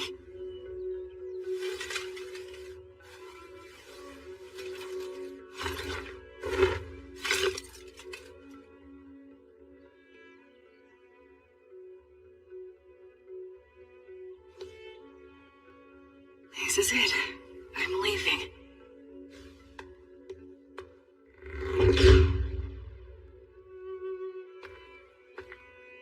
Say, Will, since you will be going into the outside world, you will need a last name to go by. William is the name those two gave you, so I thought I could be the one to give you a last name. How about it? Okay, sure thing. Then perhaps I'll hijack an old custom used by certain clans of elves and halflings. They put the name of their two parents together to form their last names. Merryblood. You are William Merryblood. William Merryblood. You will always have them with you wherever you are. Thank you, Gus. I like that name a lot. So cool. You take care now, okay? I will. Oh, and I'll add a G for my middle name. You fool, you don't need my initial. What did you learn in those classes of yours? Well, you are Gus after all. Old Man Augustus is far too much work to spit out. What a hopeless grandson you are. Well, so long then. Goodbye, William G. Merryblood. See you again sometime. Okay, Gus? Goodbye.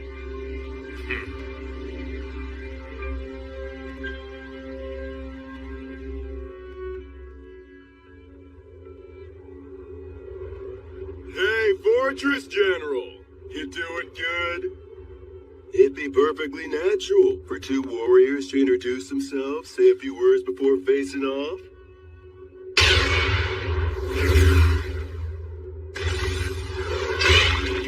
But of course you demons are always so damn rude. Being told that by the likes of you must leave that demon at a real loss. What a mean thing to say. How's it going on your end? I performed the funeral quite easily and stopped the transformation to the undead. Looks like old Gus's group did just fine. It appears that way. In any case, we've taken down the fortress. It won't hurt anything for old Gus's group to retreat. The fortress general fell at the hands of so few. Any more is just reckless. Don't praise me. I'll blush. I wasn't. How many days will destroying the bridge over the Grand Canyon buy us? A few at the most. We're never gonna get anywhere unless we can take out the High King. Gus seems like he has a plan in mind. Yup, probably still a one-way street, though. There won't be any way back. You are not coming. That's rather sudden. I'm a valuable asset in battle, if you don't mind me saying so myself. I know, but you're still not coming. Seeing you die would make me sick. What? Couldn't you at least add, because I love you, to a sentence like that? It would be so gratifying for me. Like hell I'm gonna say something that irritating. You really are hopeless, you know that? What if I refuse to stay behind?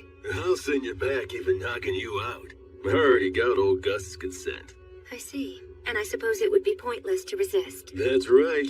Your skills aren't bad, but they're no match for the great and superior blood. All right then, how about this? If you leave me here, I'll kill myself on the spot. You what? Did you not hear me? I said if I can't go with you, I'll kill myself on the spot. So you will take me along, right? That is so not fair. You may be the strongest man there is around here, but no man can win against a woman's resolve. You're so damn stubborn. Man, I landed one crazy woman. We haven't even done anything, and you're already calling me your woman? Listen, Mary. If I return alive, let's find some quiet, peaceful place to get married. Okay. I would love to. I'd like to have a quiet house someday. Maybe on a hill with a view. That sounds nice. I'm sure the breeze would feel good. And we could start a vegetable garden. And if we end up having a kid, we can ask old Gus if he'd be willing to tutor them. Despite all the resistance he may put up, I believe he would agree. And if our kid turns out to be a boy, I'll teach him how to fight. Between that and old Gus's magic, he can become the strongest man, even stronger than me. What do you think? I would be terrified he'd turn out to be a strong and clever failure. Oh, that's harsh. And I suppose my role will be to teach him all of the smaller things in life. Our kid's gonna be adorable. That's right. What name should we choose? I've got one for a boy. I hope it's not some weird name. It's a perfectly good name. Remember, he'll be our kid, so he'll probably have an unbending will. And there's a name that means helmet of will. William. William. What a fine name. I really like it as well. Will, my little boy.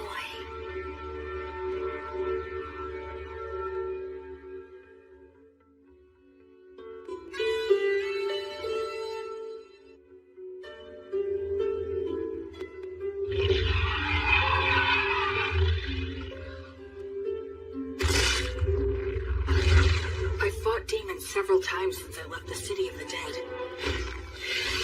As someone trained by blood of the others, and after fighting an undead god, everyday demon riffraff are nothing to me.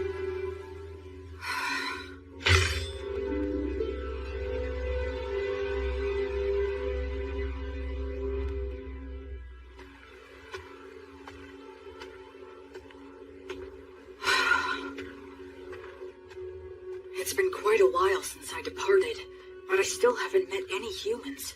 All I see is the occasional wild animal and bizarre, distorted demons. It's so cold. It's been 200 years since Blood and the others were alive. Does that mean no humans have returned in 200 years? It's cold, but not cold enough for snow.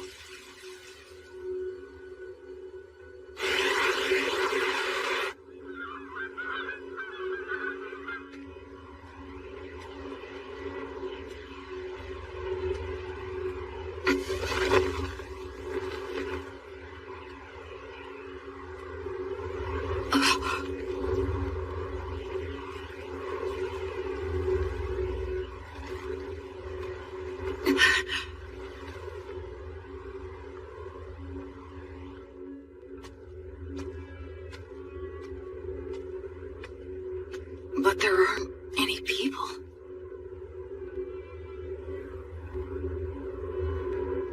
Immense magic left this scar? Gracefeel, goddess of light, bring guidance and peace to the souls who are wandering this land.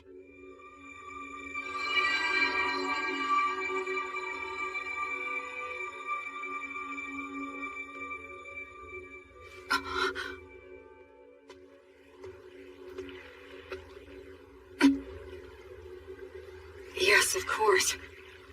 It has been 200 years. The terrain's gonna change.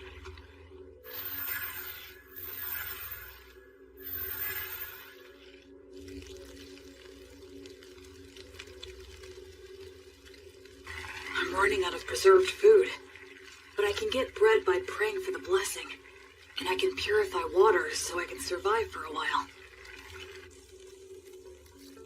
I sure hope I reach someplace that's populated soon.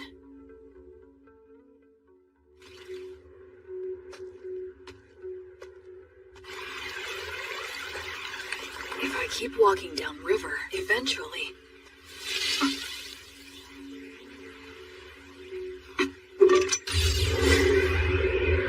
A demon? Wait, no! It's a huge boar!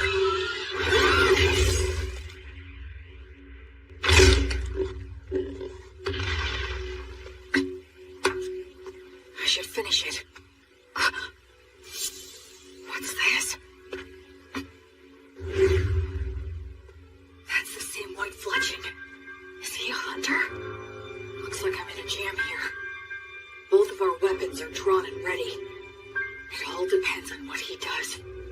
I finally met another person. I should show him I'm not a threat. Should I drop my weapon? He might attack, though. Should I pray for the blessing and show what a devout follower I am? That might be mistaken for an attack. I need to choose my words carefully. I'm an outsider with no way to prove my identity. Aranura, Rumen Commentiribo. Ancient Elvish. Are you related to the elves? No, but I can see that you must be related to them. Your bow is elven, is it not? Well, you're not wrong there.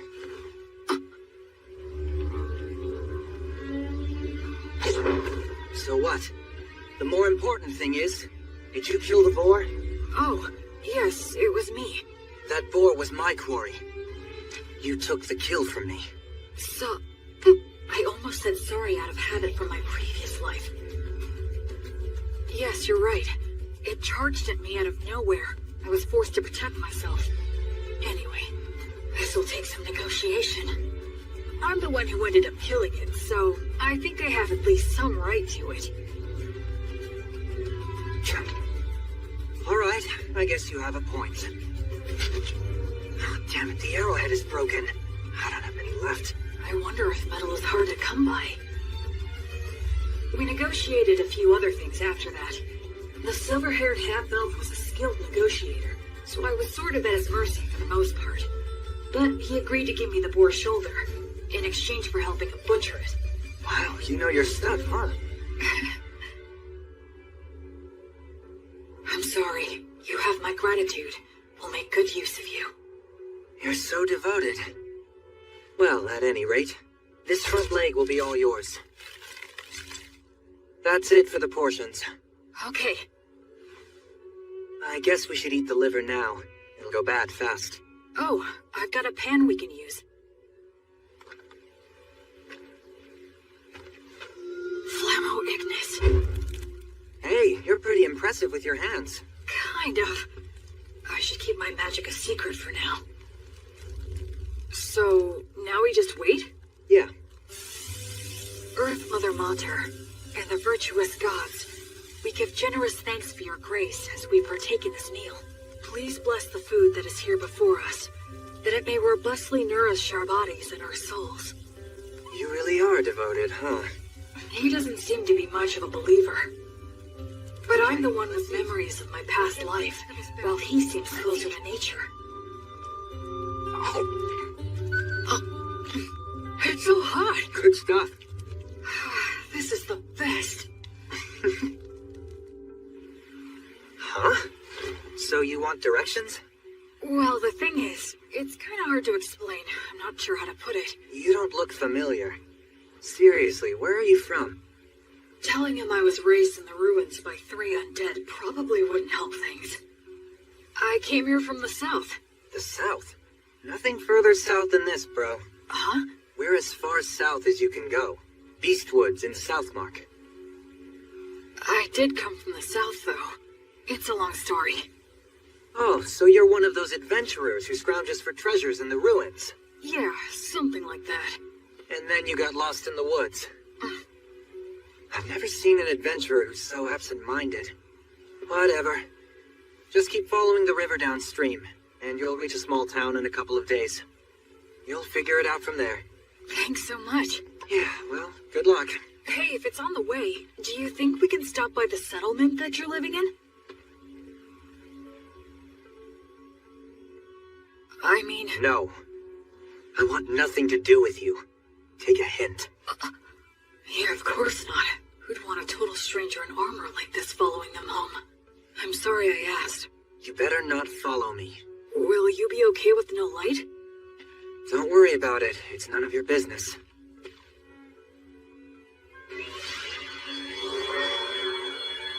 What are those?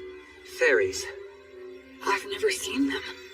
They say elves, as followers of the goddess Fae, have a strong affinity with other Fae minions.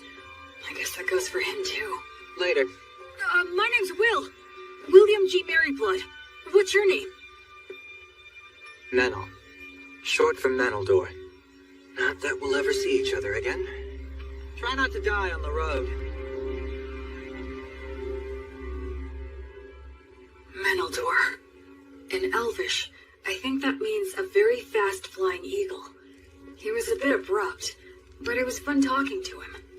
He looked around my age, but they say half-elves are long-lived, so in reality, he might be a lot older than me. Oh, right. I should be close to a town. If I'll be getting more soon, I might as well indulge tonight. Tomorrow, I'll start by heading downriver to the town. After that, I'll try to get some information there.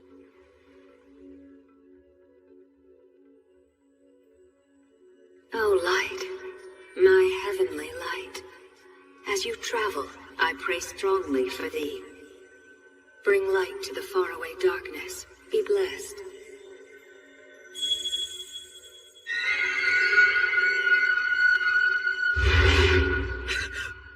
No! Was that a divine revelation? Lumen! A tragedy is about to befall a nearby village, and Menel is going to be caught up in it. Invenire tu manum! That way! There it is! Did I make it in time? Erasus.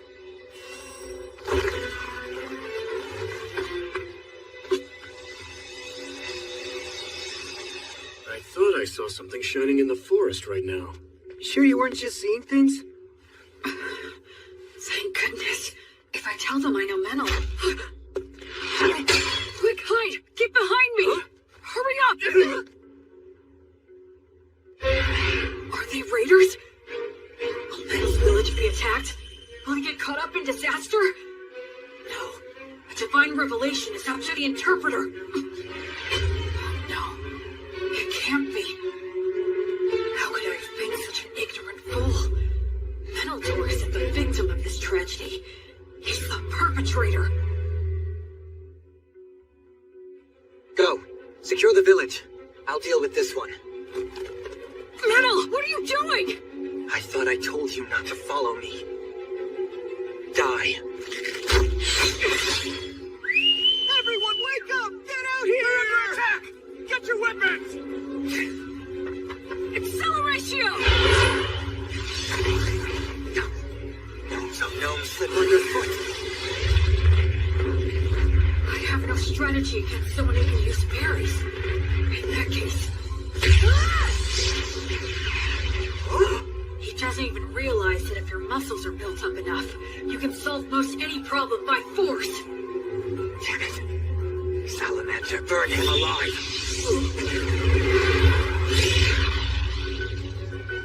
No way. My. You're quite strong, aren't you? Yeah.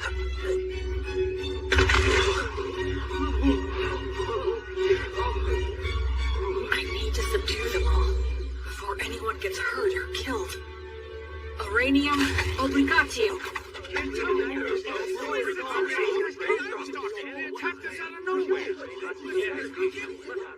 I hate to let a warrior priest see us behaving like this.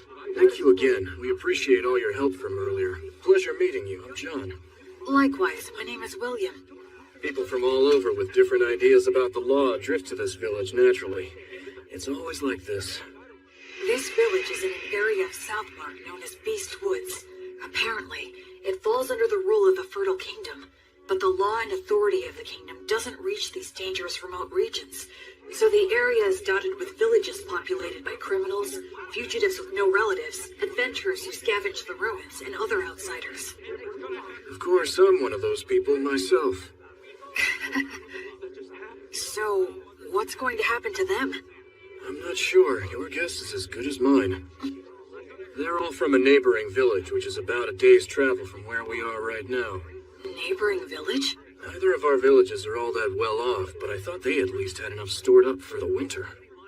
And we have always gotten along well enough. Also, that silver-haired half-elf is a well-known wandering hunter in these parts. He's helped us get rid of dangerous beasts lots of times. But this... Settle down now. Everyone's worn out from all this chatter. Time to take a break and have some water. This is our chief elder, Tom. Good day, warrior priest. John has told me all about you. Please allow this old man to also offer his gratitude. Oh no, all of this is because of the guidance of the Goddess of Light. Oh, well, in that case, I must express my gratitude to the goddess as well. Now, warrior priest. Is it safe for me to assume that if anything more were to happen here, that you would protect us? Yes. I swear on the light that is Gracefield that I will protect everyone here. All right, then we don't need to worry about our safety if those ruffians attack again. Now listen, everyone, I believe we should wake them all up and ask why they've done this. Do you all agree? We should hang all of them. That'll be hard if you can't. Prisoners like these guys ought to go quickly. But it's dangerous to do that before we know anything. Maybe the warrior priest here can help us to decide. It seems like he wants to question them before proceeding with a plan. The demons. Our village was destroyed by them. Many died. Half of our village is gone. Our women, children, and wounded were left with no food or any shelter in wintertime. If we're gonna die with just the shirts on our backs, then... I'm the one who suggested the raid. I knew we'd lose against the demons. We would be better off looting a village and going somewhere else rather than dying. An old lady in that village named Marple helped me out a lot. And this Marple, what became of her? She died. I see. Just hang me. This was all my idea. It was me who deceived these men. Please let them go. I beg you. No way we can do that. Like hell, man. Just hang them all! Stop. We owe a debt to this hunter. And I do sympathize with the people of your village. However, we have no choice but to hang you. Since they have nowhere to go, if they're set free, they'll just loot again. They have to be killed for the safety of the village. That's the smart choice. But my mother told me, love others unconditionally, and always do good things. And my father told me, move forward with faith in the results you'll achieve. And don't get so stressed that you freeze in place. I still carry their words with me, right here in my heart. Excuse me! I will overturn this hopeless situation before me. Can this be resolved with money? Compensation, monetary atonement? Are you familiar with that custom here? Well, of course we are, but Who here would be able to pay for that? these guys are flat broke. I am able to pay the money. Warrior priest, why would you offer this? Because demons are my arch enemies. They're the ones who killed my parents. Besides that, I swore an oath to the Goddess of Light that I would banish evil and save the suffering. We should readily assist those who have suffered at the hands of demons. We can't allow a village occupied by demons to exist. I'll go and fight them. Actually, I'd like to hire this young man to accompany me. He's an excellent hunter and he knows this forest, right? I'm going to need his talents to help me locate and fight the demons, and I can pay handsomely. Are you sure you want to do this? I feel like we're the only ones benefiting. It's a reward for all of your exemplary day-to-day conduct. Gracefield, the goddess of light who governs souls in the cycle of death and rebirth, is always looking upon your daily lives with her compassionate eyes.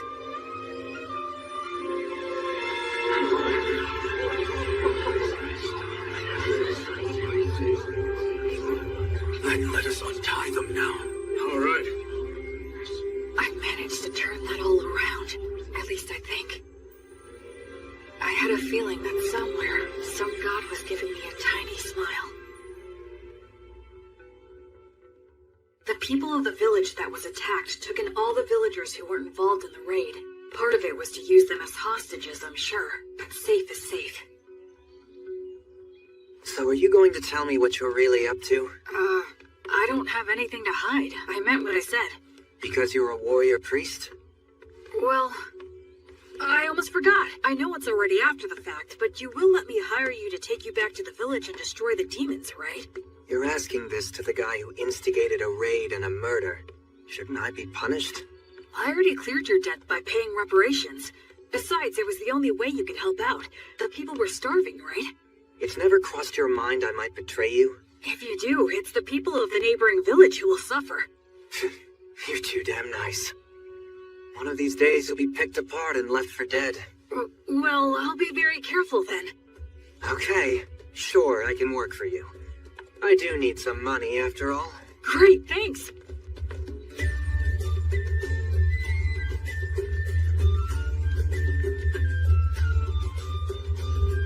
So, what are you gonna do for the time being?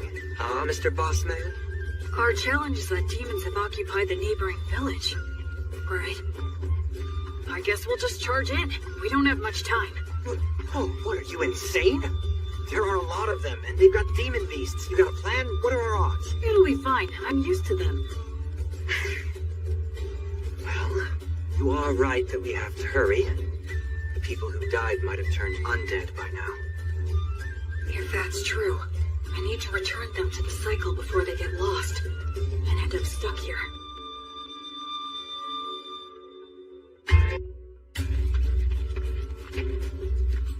Come this way. Can we get through here?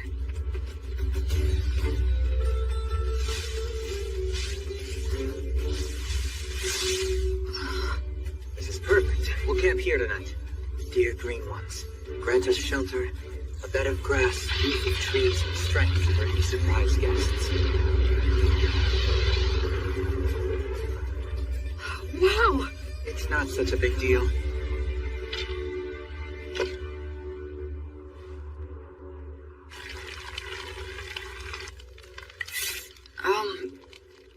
You're awfully quiet. Did I do something wrong?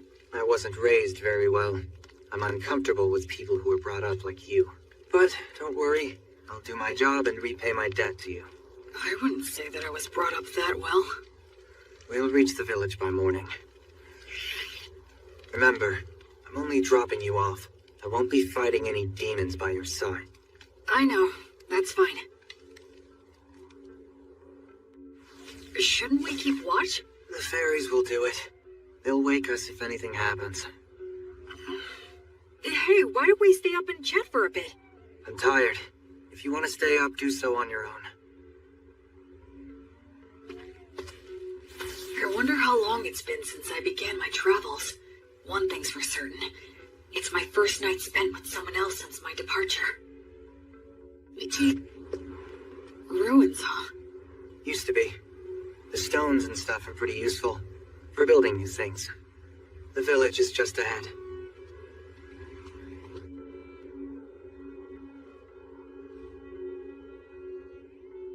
They're here.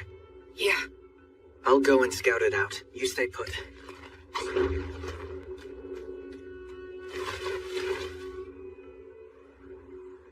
A ritual? Yeah, at the ruins of the village temple. Those damn demons. How's the temple laid out and how are they organized? About like this. There's no ceiling, and some of the walls have collapsed. They formed a ring in the center to perform their ritual. There are 2 commanders. They have faces like lizards. I forget the name. Vroskus? Yeah, maybe. It's something like that. And what else? They have several soldiers patrolling outside the temple. I know there's at least 1 demon beast inside. What's the demon beast like? Well, it's got a human-like head, the body of a lion, and wings like a bat's. It's a manticore. You already know these guys? I've studied them a fair bit, but still. I'm glad there's not more. Excuse me? Let's just go and head on and crush them.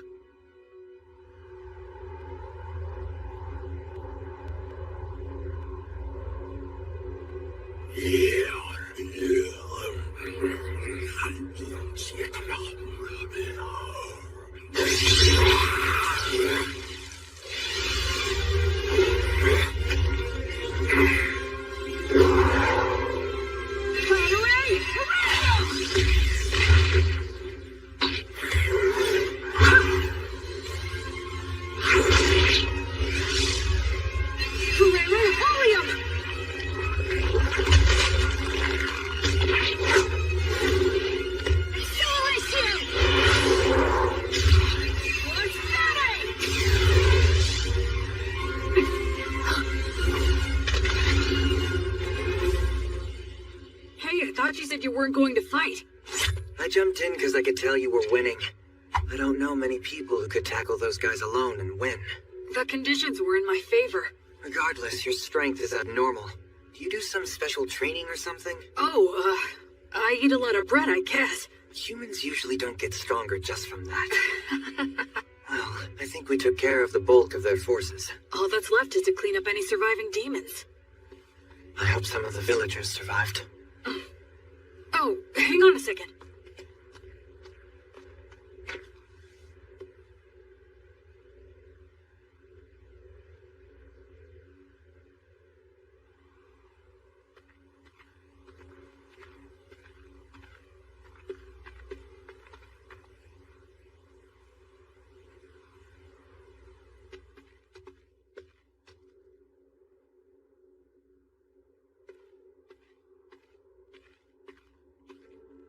Brother!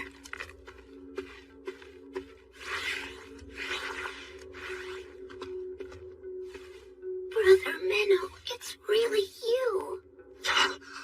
The demons came. They attacked the village. It was so hot. But I stayed strong and didn't make any noise. Because I told myself to have faith and believe that you would return for me. And Brother Minnow, you did come back. Thank you. Why won't you? What's wrong? What happened? Did I? Hey! Listen, you did well. You did a good job. Who are you? I don't... Don't worry, I'm a good friend of Brother Menel's. I'm sorry. He's a bit unsteady on his feet because he's very tired. Oh, okay. That's right, you're a good boy. Go on. Menel? I got here late. Sorry about that. That's alright. It's fine. You must be tired. You should rest. Yeah, you're right. I do feel kinda sleepy. Sweet dreams, little one. Goddess of Light, Gracefield. Grant him some peace.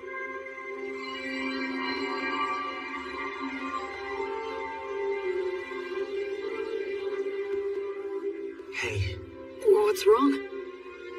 I'm really sorry. Sorry for what? I underestimated you. I thought you were just some rich boy who happened to earn a god's protection and got cocky, spouting mindless cliches. Anyway, I'm sorry. Don't worry about it. There was still a distinct look of pain on his face, but Menel also had the faintest of smiles. He didn't hesitate anymore after that. He held the hands of the undead and exchanged farewells with them.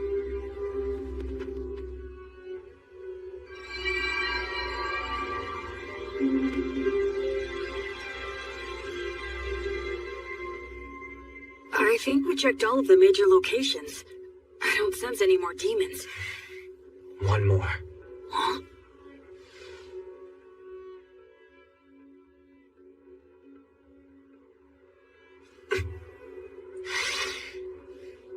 Hey! You in there, old marble? Huh? Whose voice is that? Oh, look, it's you, Meadow. This ghost is close to the highest rank. Her soul must be extremely tough. If she resists, my power might not be enough. If it comes to that, I'll have to use a magic weapon that works on spirits. Oh, you really don't need to worry so much, young man. I'll have you know I haven't gone senile yet. Really? Well, that's a relief to hear. It seems you stayed behind because of some lingering attachment, but this kid here is a genuinely virtuous high priest.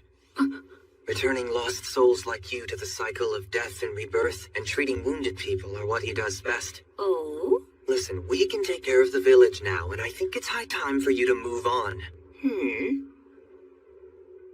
Unless you still have something to say. I can deliver the message for you. Minnow, You've been bad again. No, I promise I haven't. And where the hell did that come from anyway? Maybe you are senile. I can read you like a book. What's that supposed to mean? You're lying, that's what. I can always tell when you're lying. You're a little hooligan, but at your core, you're honest and smart. All this killing and stealing isn't for you. My goodness, you know this more than anyone. You see now, don't you? Shut up. What did you say? Shut up! What makes you think you know anything?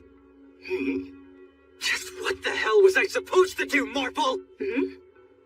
You died, and everyone else in the village was starving. What else could I have done? You think I should have prayed to the gods or something?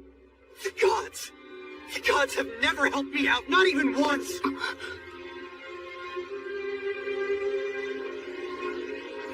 Damn it! Damn it! Damn it! Damn it! Damn it!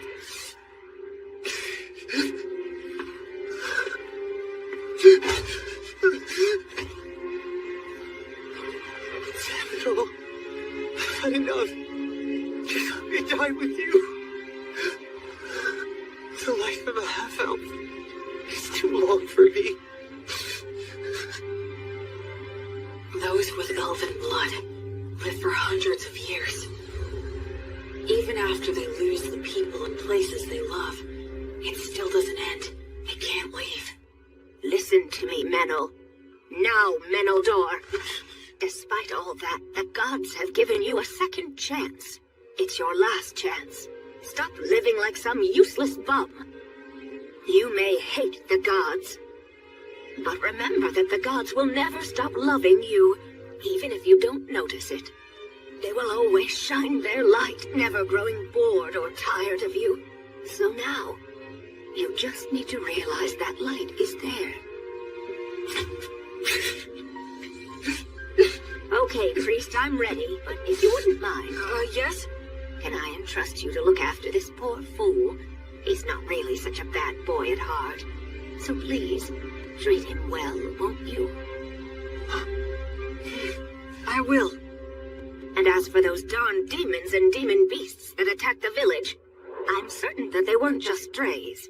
The stronghold where their boss dwells is deep in the forest, and he sends his demon minions all over the place from there. He commands the demon beasts to attack people. It seems like they're putting all their effort into one big evil plan. If I may, your lingering attachment. Well, I couldn't pass on without making sure someone knew this. Anyway, I appreciate the offer, but I won't be needing your help. You see, someone's already waiting for me. Oh, she has someone. So it's about time for me to be on my way. Menel, dear, do take care of yourself. So many things happen in this world that can never be taken back again. So stand up and put your best foot forward. There are things you need to do. Damn it. You old woman. You're so selfish. Oh, well, so are you. Oh, my goodness. What are we going to do with you?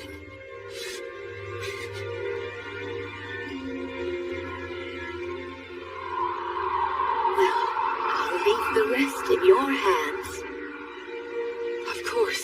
You can count on me.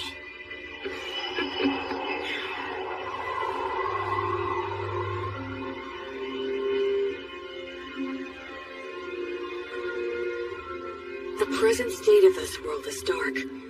At the very least, in this area known as Beast Woods, demons and demon beasts still run rampant, never fully exterminated.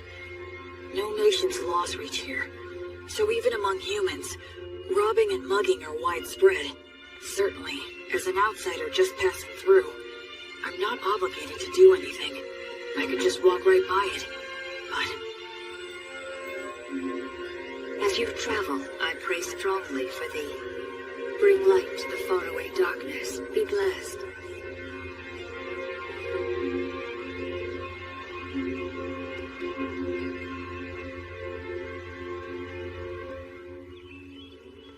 A few days later, the villagers returned.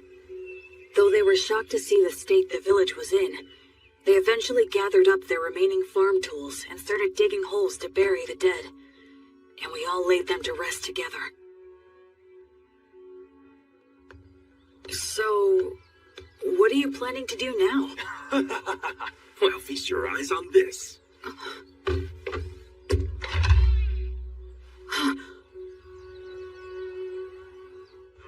Just for tonight, we're throwing a bit of a party to mark our return to our village and honor our fallen. And since you're the savior who got our village back for us, we would be honored if you could join us this evening.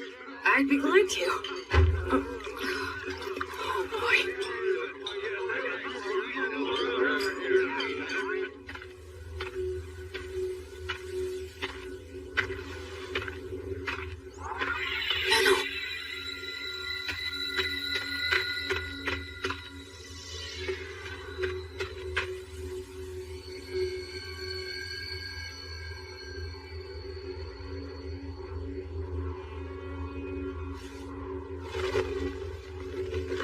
Hey.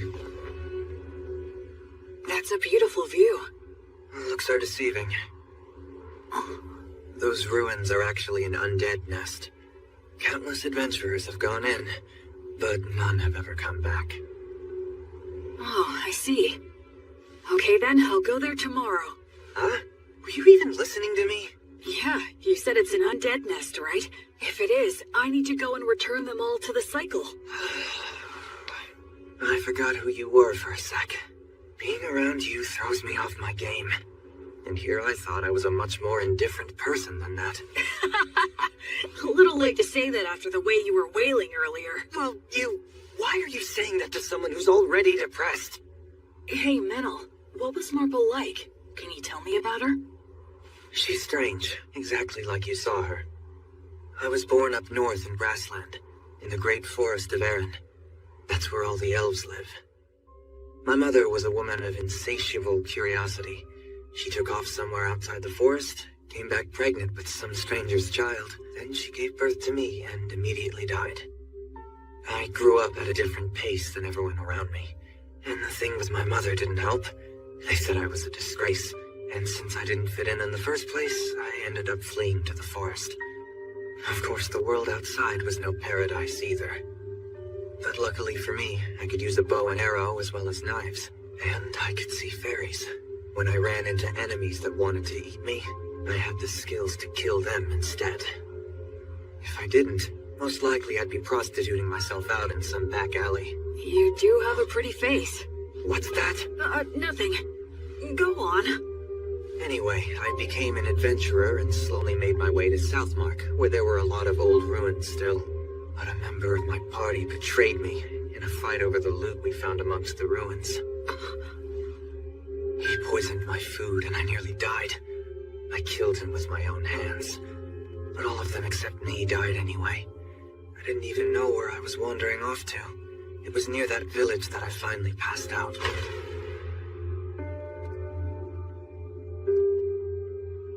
Marple was the one who found me and took me in. At the time, she wasn't that old yet, but she was still such a weird woman. She lent her bed to the antisocial kids she'd found lying on the ground. She let me eat her food, and even lectured me about trying to live a decent life. A lot of people ended up at that village after being found by her. What was she exactly? I have no idea, really. Of course, she's dead now, so we'll never know. That happens a lot on this continent. She did take me in and looked after me well. That's when I started pretending I was a hunter. There are a lot of nasty creatures and demon beasts in this area. I was relatively useful, and I had a place to belong. But I lost it all without any warning. I got all the survivors together so we could be the ones doing the stealing. But thanks to you, we failed miserably. It sucks having a longer life than anyone else in a place like that, so it's depressing. I just want to die sometimes.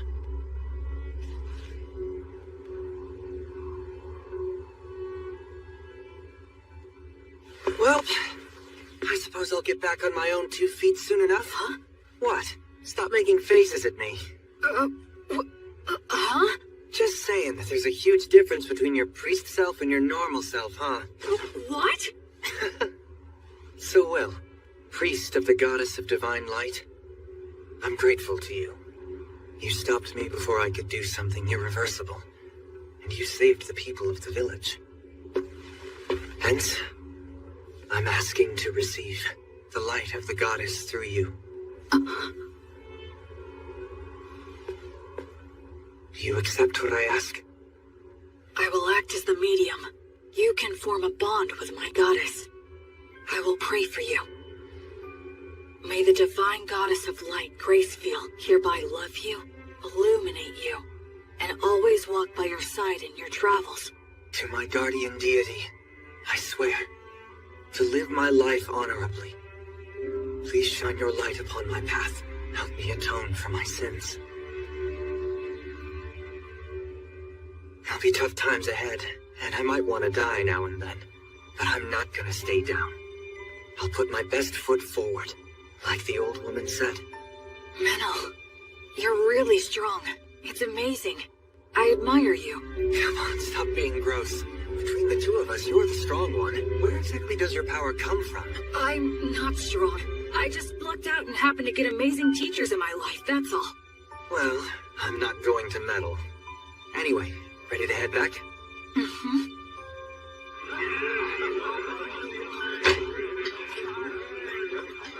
Blood.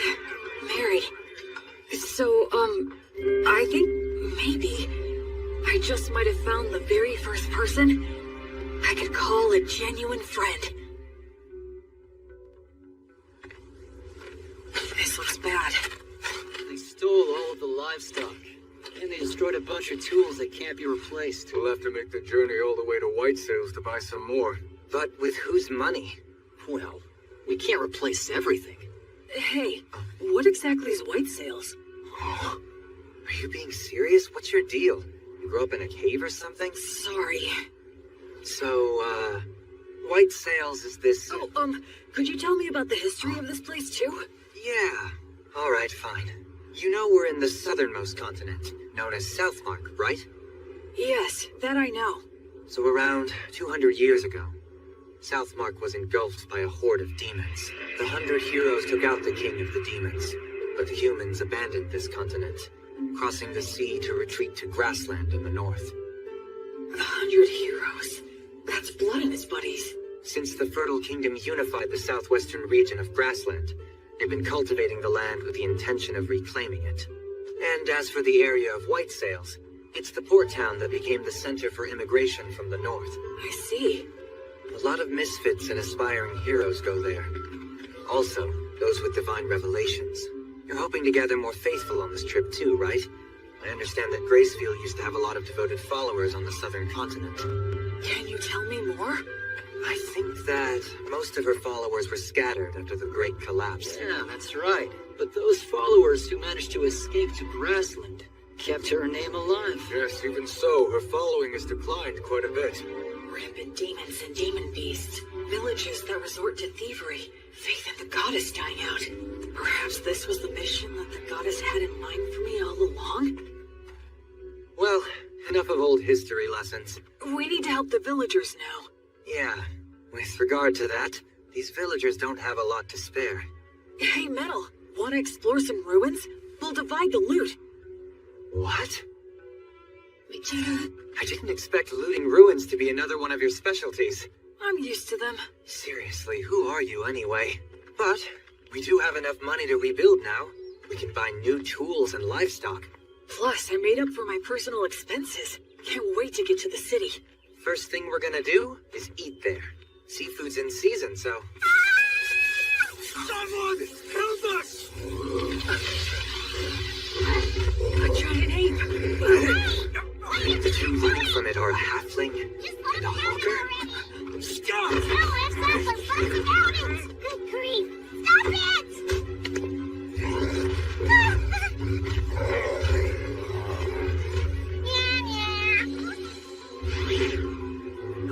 Who are you? What is this dangerous? Blood told me that when facing a wild animal, the moment you break eye contact, you lose. Well then, come at me if you're going to. We can do a little wrestling.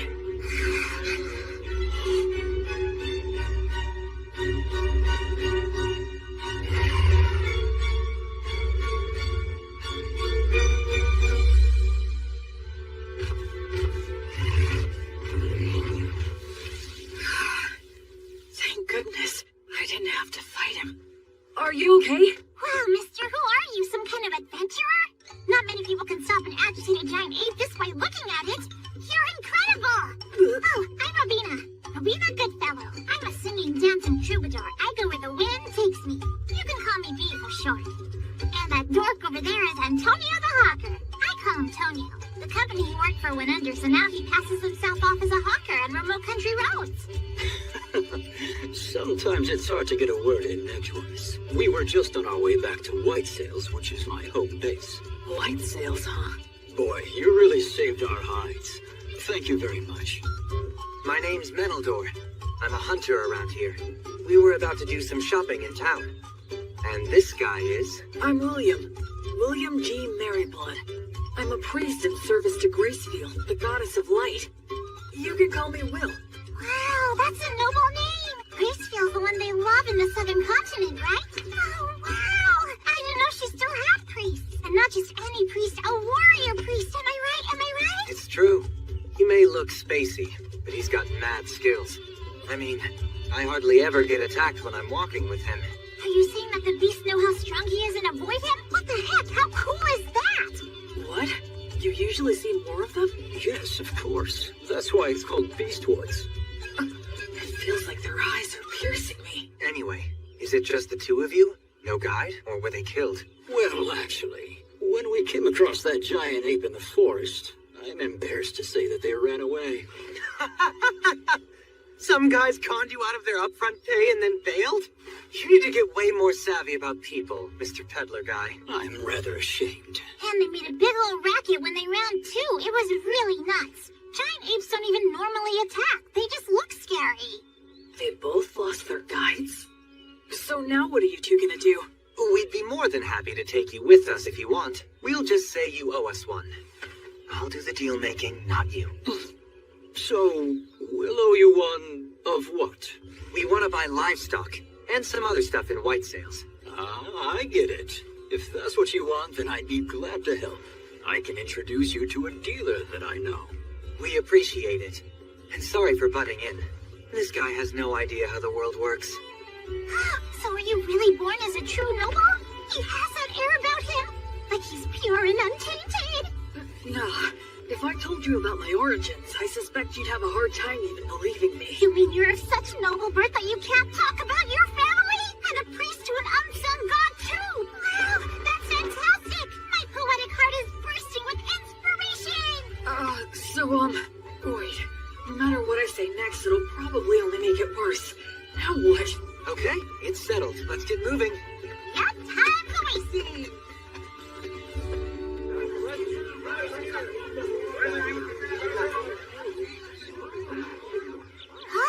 This place looks perfect! Woohoo! Introducing B! B and Tonio warmed up to me quickly. Tonio has a gentle demeanor, and he's good at getting close with others. As for B, she doesn't seem to have any boundaries when it comes to people. Ahem! It is now time for me to sing you all a song. I'm counting on you to clap along for me, and you collect the donations when... Sure! You got it, B!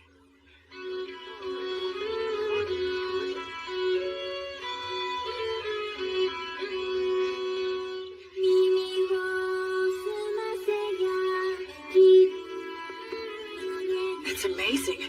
Every time we walk into a village, she lures everyone in. It's really impressive. She never gets tired.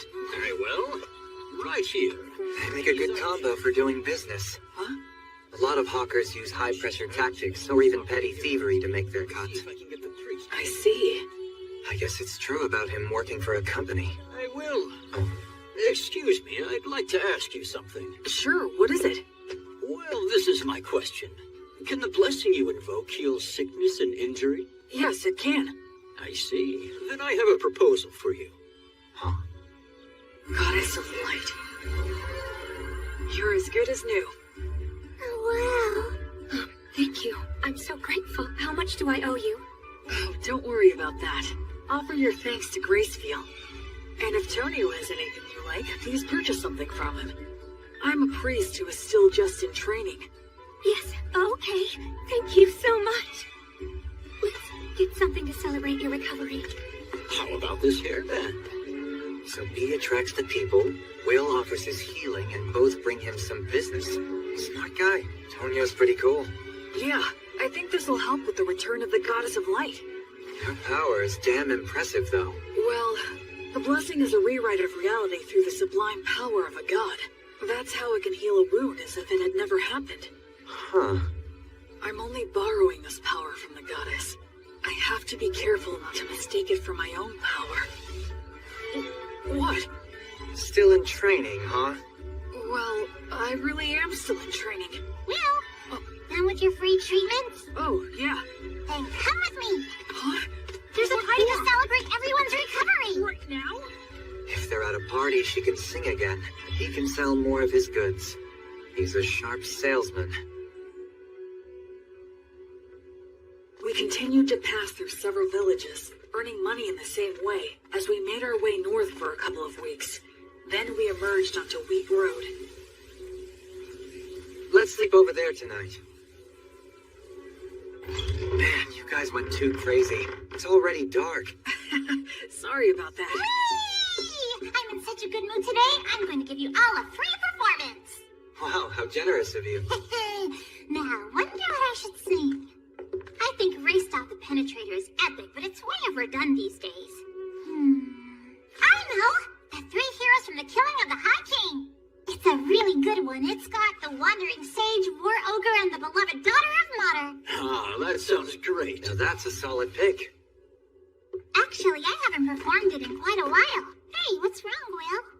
Oh, it's nothing. Go for it. I'd love to hear you sing. Great, you just said the magic words. Without further ado, then. Time rolls on. Or perhaps it's us that's marching on. Be it the strong and sturdy warrior, the bright sage, or the holy woman. So their names really are remembered. But their ashes and their names remain. This is precisely why their song must be lifted up high. So their good deeds live on, and their heroic names resound throughout the world. I sing this night of the Wyvern Killer, just one of the many fearless adventures of the three heroes. Keep quiet now and listen to this tale, one and all.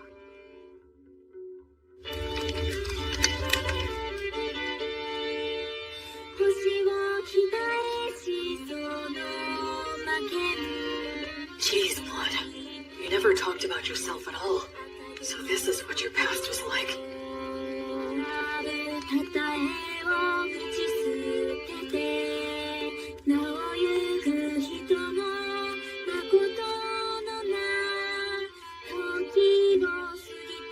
I guess no one knows Gus's real name was Augustus.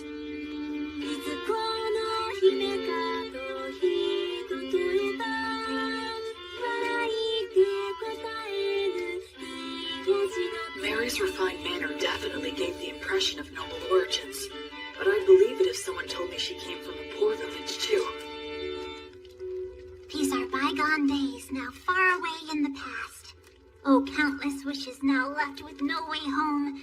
I can only play your melody loudly, to be carried upon the passing winds.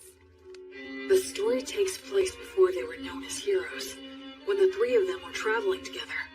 A certain remote village that they visited was attacked by a wyvern, and a beautiful half-elf was chosen as a sacrifice to appease it.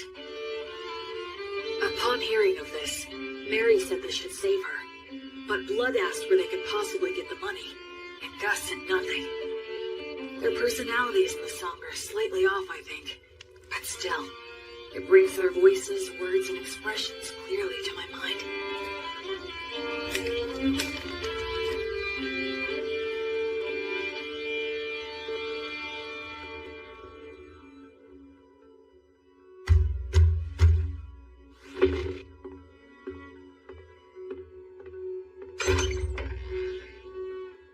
Who might you be? You think we're gonna take on a wyvern for that amount?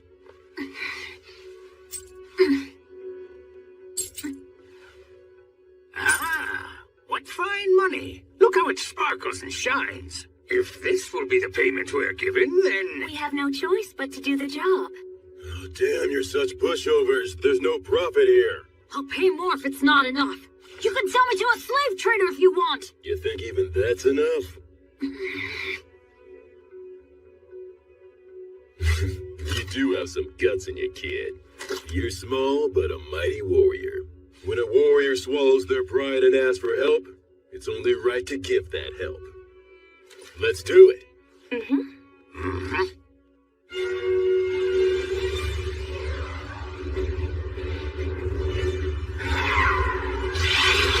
Ligatur, nodus, obligatio!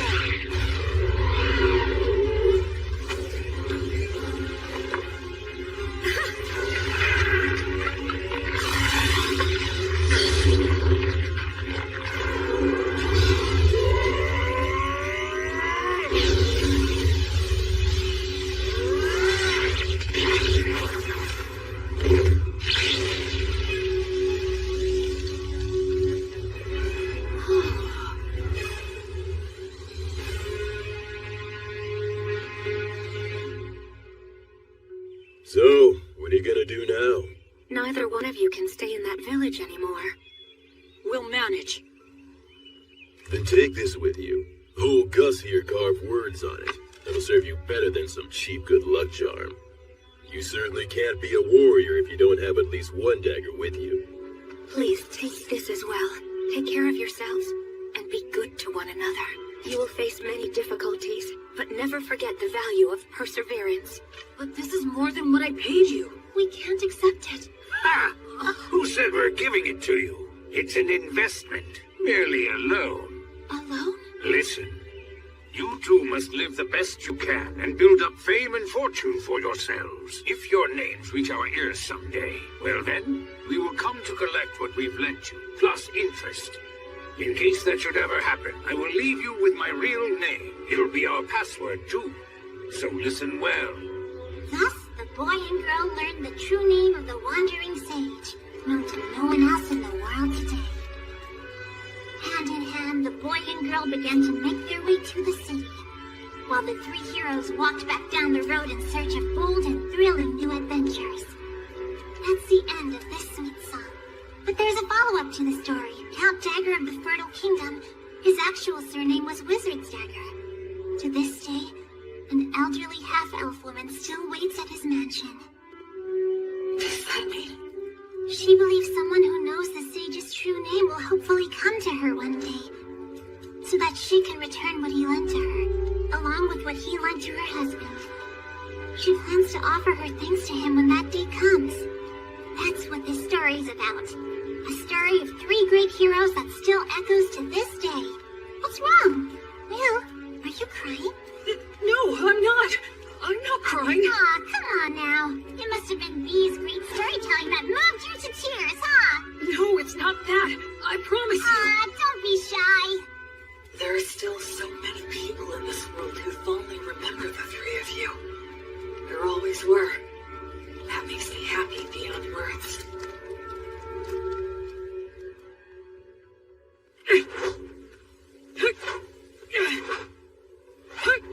The Fertile Kingdom, huh? Once we cross the sea, maybe we'll meet people who still talk about blood and the others. Hey there. I see you're up. Looks like you're working hard. Hey, Tonio. Will, you're a strong young man. You think so, huh? In looking at you, it's become clear to me that your movements have been refined many times over. But then again, maybe you don't want to hear that from a guy who got conned by phony adventurers. In any case, it's obvious that you're used to handling that fine dwarven spear. And those who can handle that masterpiece have to be a master themselves. But there is one thing I don't understand. Something you don't understand? I'm curious to know what it is that you desire. Why are you asking me this? Well, because I'm a merchant. It's my job. I move product and grant people's wishes for fair wages. Satisfaction is a merchant's specialty. You are quite a mystery to me. I can honestly say that I have never met anyone like you before. You are strong and you have courage. You're educated and have good manners. And you're not hurting for money. But you're not really like a noble. You're more like a holy knight that I've only heard stories about. And so, that's the reason I decided to ask you directly. What is it that you as an individual desire in life? Or is it that you're strictly a representative for your divine goddess of light? I had a happy little life up until now, but I lost it shortly before I set out on my own. I gained the divine protection of the goddess of light in its place. There's still so much stuff that I don't know about in this world. And so, I'd like to start learning about it. I'm sure that in the process of learning, I'll naturally find out what it is I want. Oh, I'd like to have friends and companions, I guess. Is Metal not someone you'd call a friend?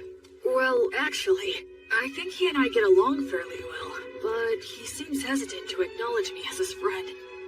He only ever calls me priest, like he has to put me on a pedestal or something. Yeah, having friends is important to me. Yes, I understand. Then perhaps I will nominate myself to be in third place position. Huh? Because I'm sure Metal and Robina would be mad if I jumped in line ahead of them. The very thought scares me.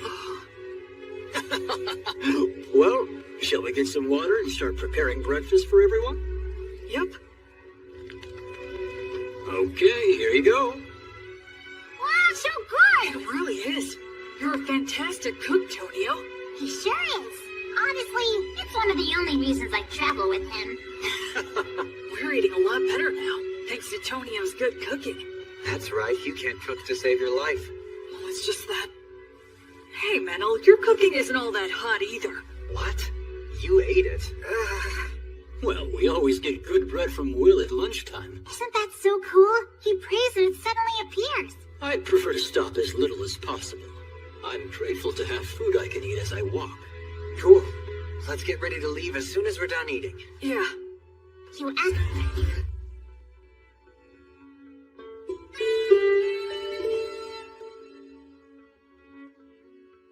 All right! We finally made it to White Sails! Haven't been here in a while. What do you think?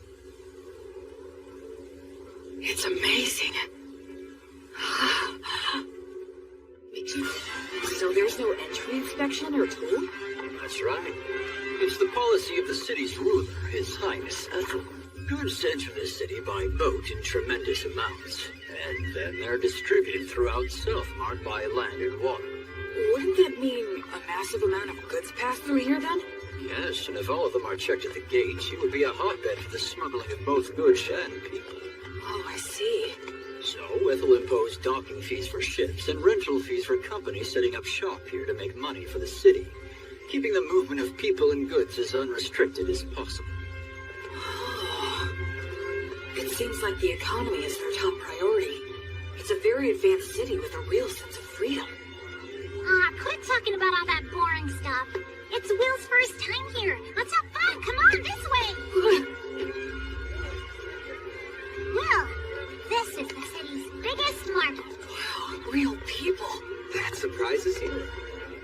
Look, so beautiful. All this jewelry is in style right now. In style? Yeah, you betcha. They have the latest styles here? That means these people are doing well enough to contemplate things like fashion. It's just one shock after another in this city. Is that... Yeah, that's a street light. Street light? You don't know what those are? Gosh, you're behind the times. Every evening, the apprentices come out. They're from the Academy of Sages, and they light up all the posts which have the words of light engraved on them. So the people here have light even at night. This assignment serves as training for apprentice sorcerers, and they can earn a little pocket money as well. That operation over there is also a large source of income for apprentice sorcerers. What is it? Oh, come on, Will. Even you have to know what that is. It's the public bathhouse, Balnea. Balnea? Oh, what's wrong? A public bathhouse? They have baths here? The water's so clean, you can see right through it. Oh yes, so that's an effect of the words of purification. Instead of the massive amounts of fuel it takes to heat the baths, they can use words of heat. That's amazing. So it's less like a bath and more like a sauna in a cold water pool. But still, it's incredible. The breeze feels so nice. I used words of purification to keep up good hygiene on the road, but it's great to have an actual bath. Boy, it feels good to have a bath after so long. That's for sure. I just hope things don't get all messy again now. What are we gonna do next? One of the best things ever! I'm bet you must have been super starving, huh? The food is quite good here. Agreed. I think we all could have used a little more broth, though. It's absorbed the flavor of the fish so well, and the saltiness is just right. I haven't eaten anything like this since I left the temple. It tastes like civilization. All these dishes are so delicious, I can't remember what we were talking about. This is also delicious. Excuse me, could I get a refill? For me, too. Coming right up. When we're done eating here, we can head over to the temple. Well, since you're a priest, you need to pay your respects, right? Oh, yes, you're right. Wow, that must have cost a fortune. Aw, don't be like that, Menel. I'll be back as soon as I'm done. Please wait here for just a bit. Are temples in cities always this big? It looks like a beautiful work of art. It feels more like a tourist destination. Excuse me. Yes. Can I help you? I was wondering if you could tell me if there's a high-ranking priest here. I've received divine protection and become a priest, so I wanted to pay my respects. Pardon my asking, but which deity do you serve? I serve the goddess of light named Gracefield. Oh, the goddess of light. That's the problem. Why's that? Priests of the goddess of light are quite uncommon, so our rules compel me to use the prayer of faith detection. Okay, that's fine. I guess that makes sense. It's inevitable that people would be skeptical of a priest to a minor god. I could be a priest to an evil god in disguise. The thing is, all those individuals with the divine protection that qualifies them to determine another's faith are out at the moment. They're all out? Yes. It's because attacks by demon beasts have been on the rise everywhere recently. All but the vice bishop are extremely busy right now. Vice? What are you doing in the middle of the aisle? Oh, Bishop Bagley! Answer me. I asked you what you're doing. Well, I just... It's an honor to meet you. My name is William G. Merryblood. I have earned the divine protection of Gracefield, the goddess of light, and I have come to the Temple of White Sails to pay my respects. I see. I am Bart Bagley. I am in charge of this temple. Gracefield, huh? The deity who has been completely lost as of late? And what if you're a suspicious person using her name, planning a very dangerous plot? You have every right to be suspicious. Is there anything I can bless to prove myself? Ha! You novices are so quick to rely on your divine protection. Listen to me. Divine protection is not something to be used lightly, nor is it something to use ostentatiously either. He has a point. Gus said the same thing about using magic. I was using my blessing freely since it poses little risk, but... Yes, of course, you are correct. I truly thank you for reminding me of my lack of experience. Ha! Explain what the teachings of the Goddess of Light mean to you. Light only exists in the dark. Words only exist with silence. And life can only exist where there is death. You enter his name in the registry and show him around the temple. Yes, but we haven't performed the prayer of faith detection or the prayer of lie detection. You fool! What did I just say, you idiot? Right now, I need to go make an appearance at the Weavers Guild banquet. Spend your time as you please, but do not cause any trouble. And make sure to offer some money. Well then, right this way, sir. Oh, right. I realize how unpleasant it must have been for you to have met Bishop Bagley, but you handled yourself very well. Huh? Well, the head of the temple loses himself in parties and pleasure-seeking. He's quick to anger and always complains. Despite all he says, he never uses his blessing. The vice bishop, on the other hand, is a most wonderful and virtuous person. I'm sorry, don't tell anyone I said that, okay? Sure. Hey, what do you know about the head of the temple? Well, I've only ever heard bad things about that guy. Like, he's really vulgar. He seems to have some sort of influence behind the scenes of the city's commercial and industrial guilds as well. So that's how he's seen around here? Still, talk about living it up. I mean, he's letting us use the temple's guest room. 2 of them, even. Anyway, what should we plan to do next? We could take in sights, or visit some guilds nearby. Oh, if we do that, then I'd recommend going to the... Wait a second. What was that? Those don't sound like clock tower bells. Is there a fire? That sounds like an emergency alert. There's a wyvern! Everybody run!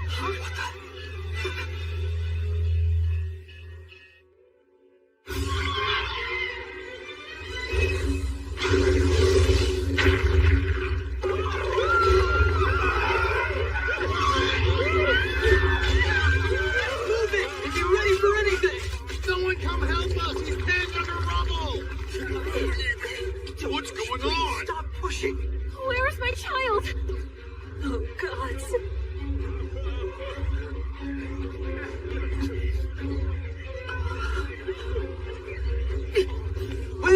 Will, wait!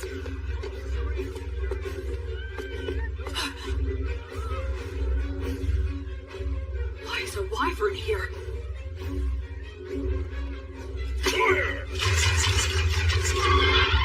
Said all the high-ranking clergy are out right now.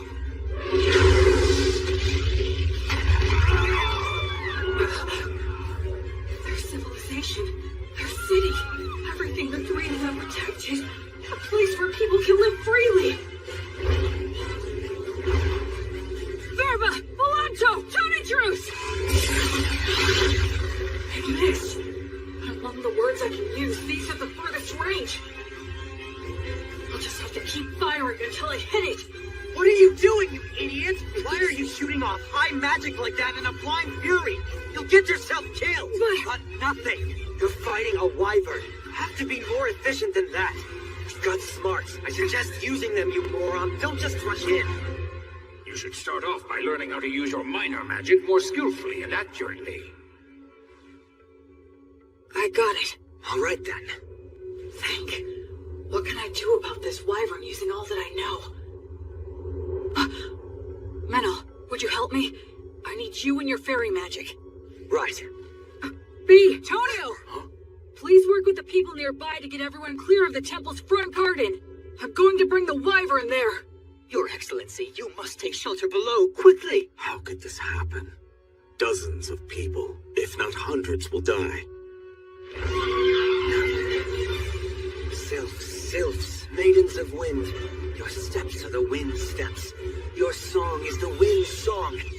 Sing, chorus, sing in rounds, cheer and applaud.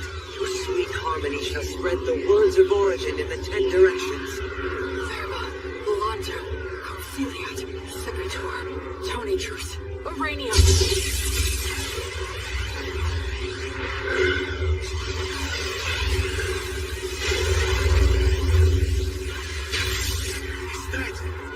Magic? There's a fairy user too? Man, are we lucky. We've got this. We can do it. Hurry!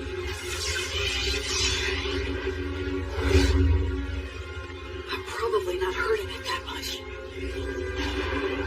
But that's fine, so long as the wyvern identifies us as its enemies.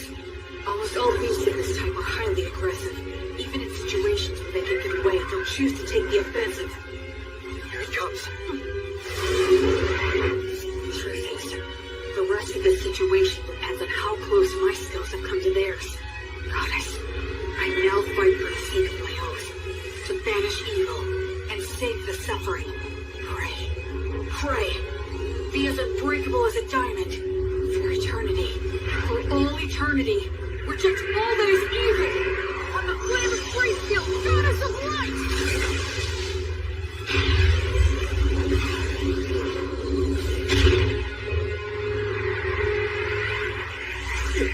What the heck is that stuff?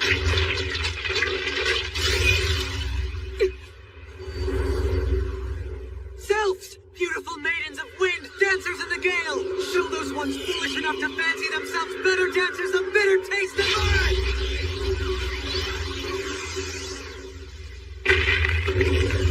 Leader! Notice! Lovely got you! It's bowed up. No, it's trying to tear them off. Damn, it's strong. Acceleratio!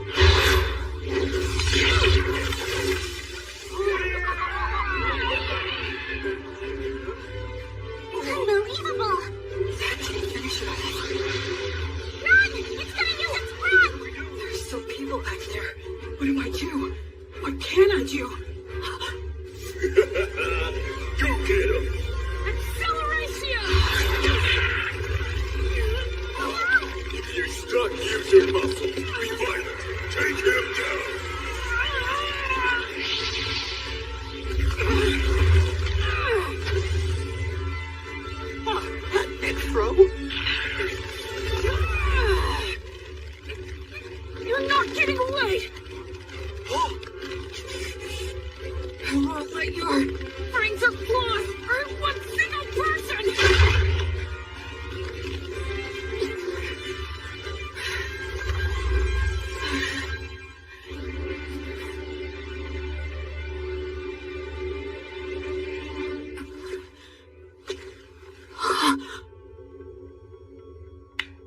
Well done. Excellent work.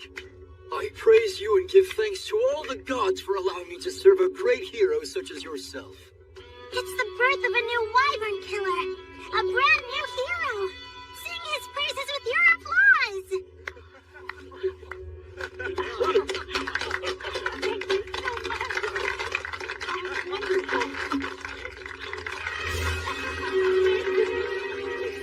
Guess we're too late, huh?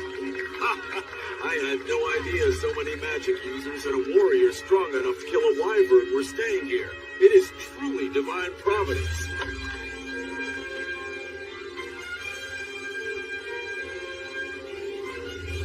You're full of all kinds of tricks, aren't you? You're surprised? I'm used to your crazy antics by now. All I could think of was how inexperienced I am. Huh? I was great for a first attempt, and I was just lucky to land a surprise attack. But what was that black miasma stuff around it? Hey, you brought down a real monster. Reflect all you want, but be happy. It's hard for me to be happy if you're not happy. When he puts it that way, there's a lot I could have done better. But now I'm a wyvern killer like the three of them. And that does make me happy. Yeah. Metal, thank you. I owe it all to you. Yeah, we did it. You know damn well it was almost all your doing, you idiot. Is the wyvern killer here? Yes, that's me. How can I help you? Please, come with me, quickly. His Excellency, the Crown Prince, wishes to see you right away. Welcome to my mansion. You're a great hero. So, this is the Crown Prince of the Fertile Kingdom, the Lord of White Sails, and a ruler of Southmark. It's more than I deserve to stand here in front of you, Your Highness. I came immediately when I heard your request. My name is William G. Merryblood. Oh, you are well versed in the old etiquette. I assume you are of high birth, correct? No, if Your Highness could please refrain from asking about my origins. That must be some story. So be it then. Please, have a seat. Thank you.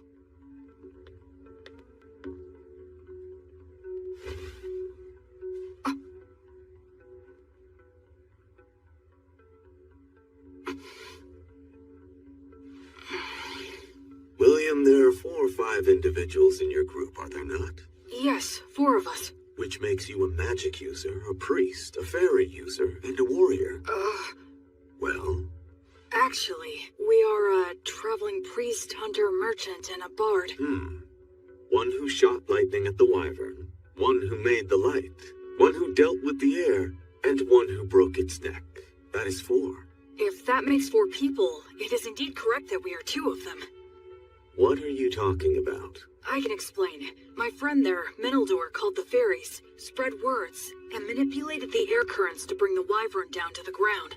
So you're saying your friend is the fairy user then? And the rest? The rest was me. I'm sorry, but would you mind telling me what you did back there? I used brute force to break the neck of the wyvern. You killed a wyvern and aren't delighting in it? You really are a valiant warrior. Well, can I do anything to fix the damage the wyvern caused? Of course, work has already been done, and more is yet to come. But there's something even more important that must be done. And it has to do with offering my thanks to the hero, for example. Oh no, Don't be modest, William. I do not want my people to see me as an ungrateful man. On behalf of the people of White Sails, I, Ethelbald, thank the both of you for your courage. You did well to minimize the damage caused by a wyvern's surprise attack. I am unworthy of such praise. I would like to bestow upon you a reward. Is there anything you want? If I may, Your Highness, I traveled here today via Beast Woods to the south. The villages in that area are currently under threat by an army of demons commanding savage demon beasts. I see. So if I may ask you, would it be possible for Your Highness to send his soldiers over there to help hunt down the demons? It's not impossible, but it would be difficult. You saw that wyvern. Within parts of Southmark that I govern, demon beasts like it have caused frequent incidents. You mean... Of course, it's that toxic miasma. Any being it touches is corrupted and turns savage. Are you certain you are well yourself, William? I am naturally resistant to poisons. Oh, that is good to hear. Under the previous king's policies, we expanded our domain too much. We cannot even sufficiently protect the villages we directly govern at the moment. Do you understand what I'm saying? Then, would you give me permission to hire adventurers and mercenaries with my own money and organize an army to drive out the demons? William, are you certain you recognize the full extent of what that could potentially mean? Yes, I understand that I am asking a considerable thing of you, Your Excellency. Yet you stand by your request. Yes. Because if I don't, then how many more tragedies would we be forced to simply overlook? Except to save everyone here is a task not even gods can achieve.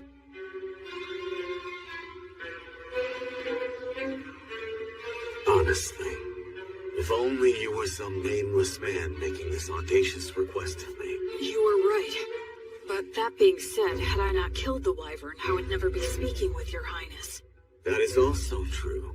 But I must also consider the option of having to kill you. I must also consider the option of having to kill you. That's unnerving. And how will you explain my death to everyone? I'd simply say that you were poisoned in a battle with the wyvern, and you started to spit up blood since the treatment was too late. I understand what his disposition is. A hero who can't even prove his identity is asking him for forces to operate in a region he doesn't even govern. Of course he'd see it as dangerous. I can handle those two, but there's still the risk of projectile weapons, and the prince is pretty skilled himself. No, it's pointless to think about that. In any case, I have to get through this somehow. I need to speak from the heart and plead my case as earnestly as I can. Your Highness. Go ahead.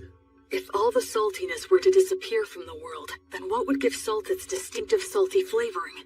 And if all those who carry a flame were to live entirely in the sunlight, upon what would they shine their flame? For my part, I'm fortunate to have received a part of that flame from Gracefield, the divine goddess of light. I firmly believe that the ones who carry that flame are the ones who should march first into the darkness. They must shine the light upon those who lament in darkness and light the path for those who follow behind. So please, I beg of you, can you somehow grant me permission for this unusual undertaking of mine?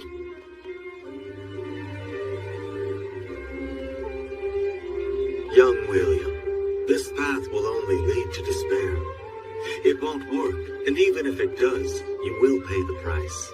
But I have some business with that despair you're speaking about. Oh, really? And what is that? I don't like how its face looks, so I want to go and kick it in as hard as I can.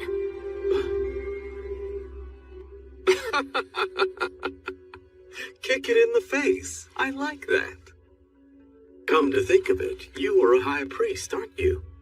And you have quite a good friend, too. What, you didn't notice the quick reaction that he had? When I said that I was going to kill you, that half-elf over there gave me the most murderous glare I think I've ever seen. What are you talking about? I did that because I thought you were gonna kill me as well. Damn it, don't look so happy. Bishop, please stop. Please wait, Father. This is for the guests at the moment. Stay out of my way. Damn ridiculous fools!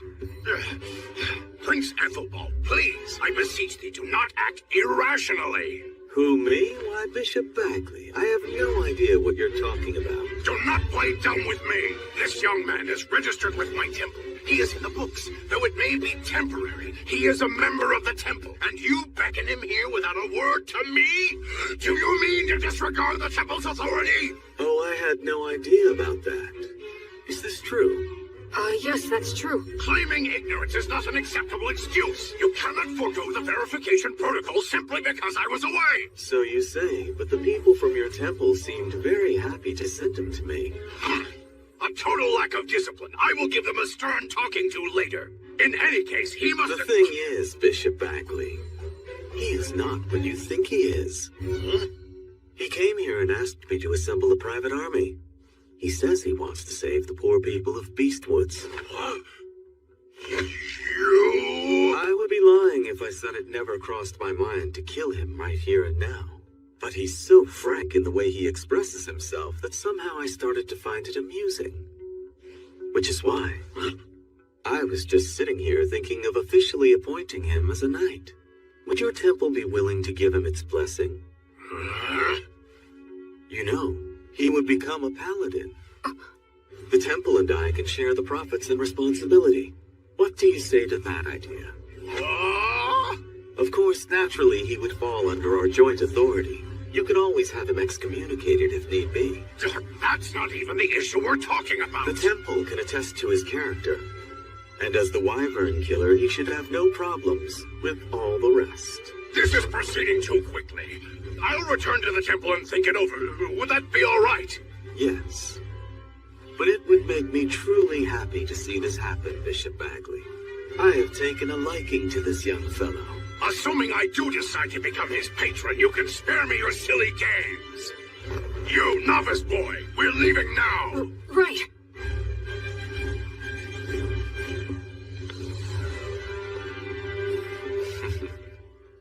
Honestly, what a troublemaker you are. Demanding a private army. What's the old geezer's deal? Menel, actually he's... Especially you. You're a novice. How dare you take matters into your own hands? So what if we did? It's not like you're our boss or something, mister. Excuse me? I'm the head of the temple, in case you forgot. So what? You want to fight over it? How dare you speak to me that way? I'm sorry. My father's on edge because he's had unresolved issues lately. No, I apologize for my friend's behavior. Anyway, so you're Bishop Bagley's daughter, then? Yes, I am, though we're not related through bloodlines. At one time, the bishop was in charge of a temple in the capital city that accommodated a large orphanage. Ah, yes, I got it. When His Highness Ethelbald asked my father to relocate here, I came to this continent along with a dozen or so other families. So that's what happened. He's in a position where he can throw his weight around. He has connections everywhere, and he has loyal subordinates, too. Bishop Bagley! Thank you for all your help. Your intervention with the Crown Prince saved us. Thank you. I did nothing to warrant your gratitude. I only defended the temple's authority from the Crown Prince's utter selfishness. You just happen to be a part of that. Besides, when he's amused by something, he has a habit of doing absurd things. It's a real problem. But be that as it may, I still must respect his royal stature and worldly authority. I'll take his proposal into consideration. You will remain in the chapel after the evening prayer. All right, I understand. The thing is, What? What's the evening prayer? You unbelievable fool! You know the prayers that are called Vespers and Compline? Those holy practices were revised 200 years ago. Did you serve your apprenticeship with one of such a long-lived race? Sure. I guess that would be a good way to put it. So it seems that you are not entirely ignorant then. Anna, go fetch some books on the revisions to the liturgy, and while you're at it, find a suitable teacher for him as well. Yes, Father. This boy is a novice, and on top of that, an ancient who's come here from 200 years in the past. He'll take a lot of work.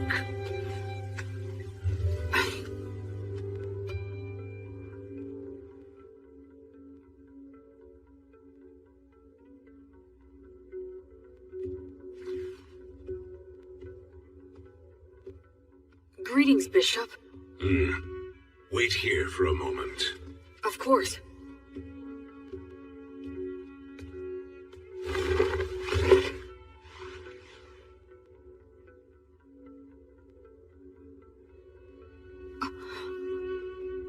His praying form looks frighteningly masterful. Other than Mary, I've never seen such an expert.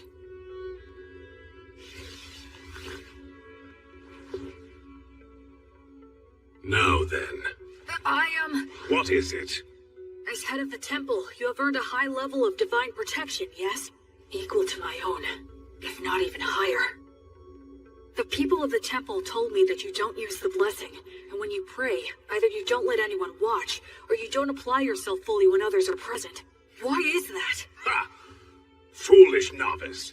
Just what exactly do you think the blessing is? Divine protection from a god. Well then, why did a god bestow divine protection upon you? You think it was to give you special treatment? Not so, correct? To act through you. Understand? It is the god's wish to be able to achieve something great through you. And in order to live up to the god's ideals, we must constantly be in thought about how to use the blessing most wisely. Using it for personal gain will sadly detract from the god's glory. Most of those dimwits fail to understand this point, which is why they will one day lose the blessing. I am the head of the temple. This land is wild, and development on it has barely begun. To secure funding and rights, I must yell and intimidate. To lay the groundwork, I must do favors and use bribery. If I were to use such a high blessing in these circumstances, the people would question why a man like me received divine protection in the first place. Now, youngster, do you think this kind of behavior would contribute to the glory of my guardian deity, Volt? No. Precisely. The correct course of action for blessings and prayers is to store them inside. Therefore, I have entrusted the Vice Bishop with the glorification of the gods through such sacred blessings. He's a very capable man, skilled at winning the hearts of the people to the extent we need it. I trust him with the stressful role of being the face of the temple. I didn't know. Bishop Bagley is really quite talented. He's rude, and he looks like a greedy monk who's always complaining. But he's an amazing man. And what about you? Making a novice who has yet to fully comprehend what the blessing means into a paladin? The Crown Prince always falls in love with his own stupid jokes. Listen, nothing good will come of a novice attempting this, so don't do it. I'd be happy to refuse on your behalf. Even the Crown Prince will drop the idea if I firmly reject it. What do you say? Regardless of what you're proposing here, my goddess still wishes to act through me. You won't change your mind. No, I will not. You're the biggest fool. I agree. What did you swear to the goddess of flux? To offer her my life, banish evil, and save the suffering. Rejoice, then. You have got to be one of the most dim-witted of all the dimwits that I have ever seen here. I can send a few men with you, but the rest will be entirely up to you. Thank you very much. I should respect this man, no matter what anyone else says. Welcome! You're really putting those drinks away, mister. Don't go for people who use adventuring as a job. You have to find those who are in it for the glory and prestige. We need real ruffians who will put their lives on the line for the sake of adventure and battle. Right. Just like blood. They have demon beast horns and demon beast hide? Those are their battle spoils. It's the easiest way to show off their strength. Come on, let's go.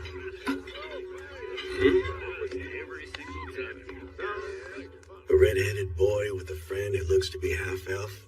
There's no doubt. His training must have been extensive. Hey, man, what's the famous wyvern killer doing walking into some pub out of the middle of nowhere? I'm looking for help.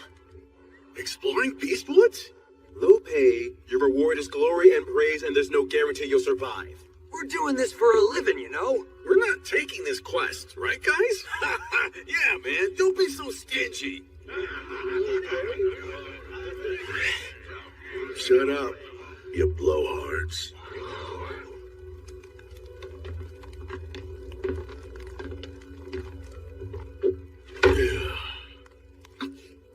Look at the fingers of a swordsman. You can tell a lot by looking at his hands and whether or not he'll allow any wandering thoughts that prevent him from drawing his weapon. Sounds to me like what you want is a madman. Am I right? Not a bunch of blowhards with good manners but no skills, or who picked up the etiquette and patience to do any job, but who are just a bunch of shitheads who have no fear. The worst kind of scumball adventurers who'll risk their lives for the dumbest ideals, right? Yes, that's the reason we've come here. Hey, you hear that? I called it from the start. Bunch of damn lunatics. Gotta buy our drinks for a change. Yeah, that's right. What do you hope to get out of exploring Beastwoods? Where are we going? To the ruins or the forest? We don't deal with small potatoes. We want the demon boss. The leader of the demons running amok in Western Beast Woods. The subordinate demons are thought to command demon beasts. That's a big fish. It is. The location is unclear. Just finding him there will be hell. And we're talking instant death if we're ambushed during the search.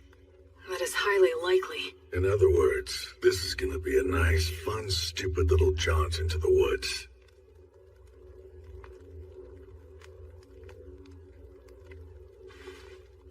Count me in on it. All I need is food and a bed. And a little pocket change will be nice. Yeah, me too. And me. Count on it, I'll too. provide everything. I'm William G. Merryblood. I'm Raystov.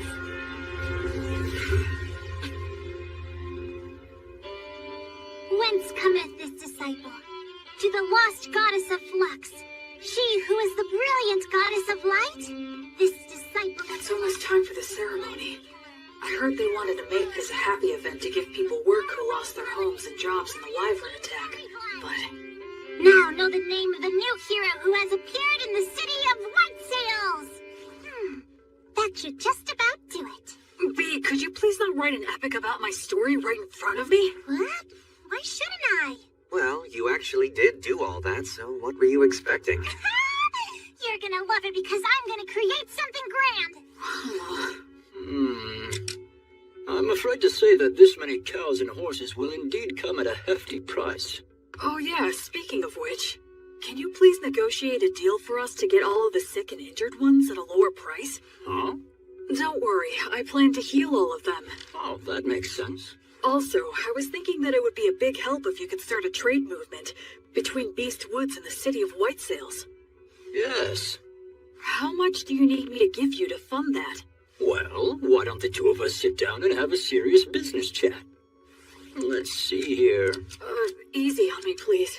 I say go for it. You need to have a good understanding of how money works. You'll be dealing with Raystov and all those guys soon. The Raystov? Raystov the Penetrator is here? Yes, he is. That's perfect. I can interview him then. Huh? Making a habit of flaunting your own accomplishments leads to arrogance. And arrogance dulls one's blade? Yes, exactly. Oh no, that again? This is why you're so useless. You never have any good ideas. So I take it you two know each other? We've talked a few times in the past. It doesn't matter how many interviews. You always say the same thing. You're such a stubborn and broody guy. My answers are never going to change. All of your tales of heroism are terribly ambiguous. I would like to create something that comes a little closer to the truth. What a big fat meanie you are.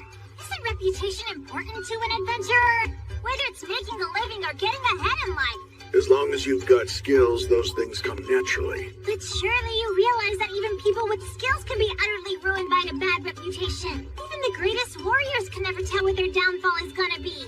Right, Will? So you're saying Raystov's tales of heroism are ambiguous?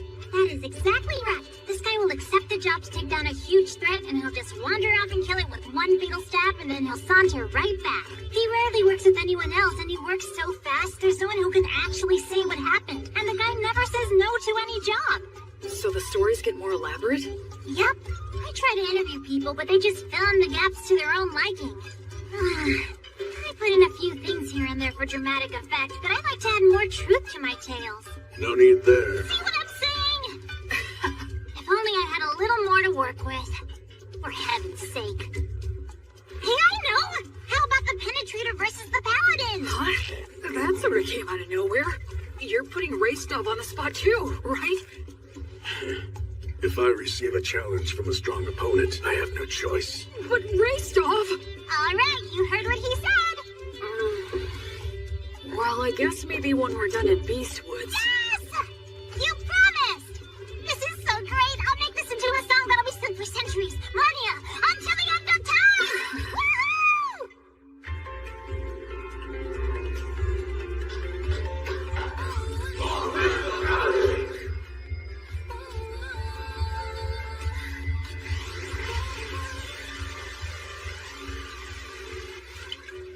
Vice Bishop, thank you for blessing me.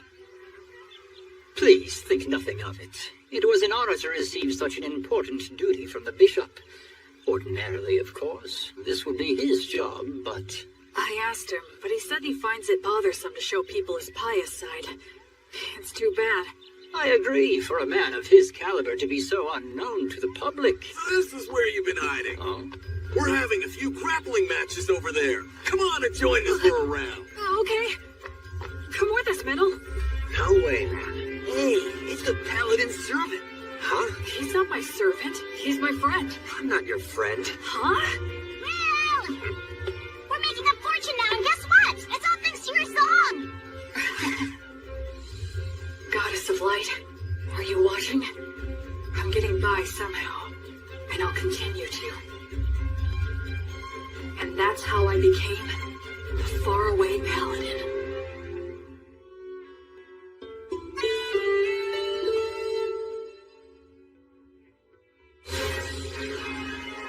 A lot of things happened very quickly. Having obtained official permission from the Crown Prince and the temple, I set off with my team of rowdy adventurers to begin the process of exterminating the dangerous demons and demon beasts infesting Beast Woods. In areas that were relatively safe, we brought human helpers and supplies, two things that every poor village needs. The village is within sight! Yeah! A village with access to supplies becomes much more productive. Even if it was in debt, it should eventually turn a profit. Tonio handled all of that with remarkable skill. It was also Tonio who arranged funding for our activities by soliciting donations and contributions. You know, maybe I'll go on to become the head of a trading company. Yeah, please go big. And when I do, I'll be counting on your patronage. Officially, this is just the case of a lone priest doing charitable work. That way, no one gets offended. Of course, all of this means that I need to remain loyal to the Crown Prince and to the temple.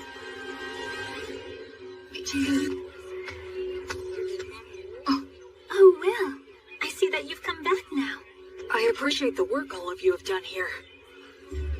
Bishop Bagley agreed to assign a few priests to me, and Anna is included among them.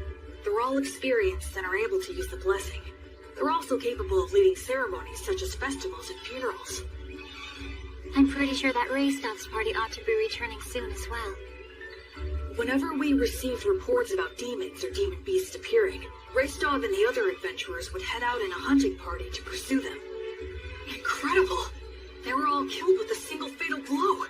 No wonder they call him the Penetrator. Can you do this to wyverns too? If one's within my sword's reach. I would intervene in any disputes between villagers and try to help them settle things peacefully. You know, I wasn't really planning on doing all of this. Well, the thing is, once you've done it the first time, then you're kinda stuck. Word of my intervention spread, and I was called to intervene in other villages' disputes. My unexpected role as an arbitrator suddenly gave me a lot more to do. Whenever I had to visit other villages for benevolent purposes like that, or I had a message that I wanted to get out, B proved to be a really big help.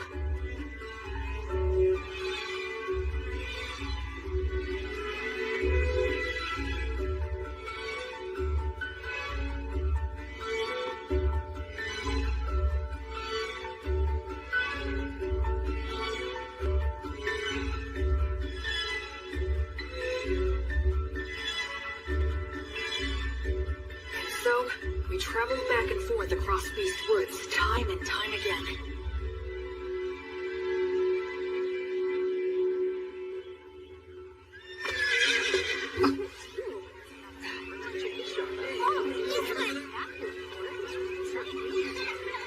The atmosphere's so different now. This whole area has become relatively safe, so it's getting a lot more merchant traffic. A village that once had a dark cloud hanging over it, now full of life and smiles. Gus, I finally understand now. Money is extremely important. Money is what makes the entire world go round. With money, you can solve anything without magic. Buy tools, hire help, and the ability to make a profit is just as important as magic. Everything you taught me was exactly right. Making people smile and giving them hope is more magical than actual magic.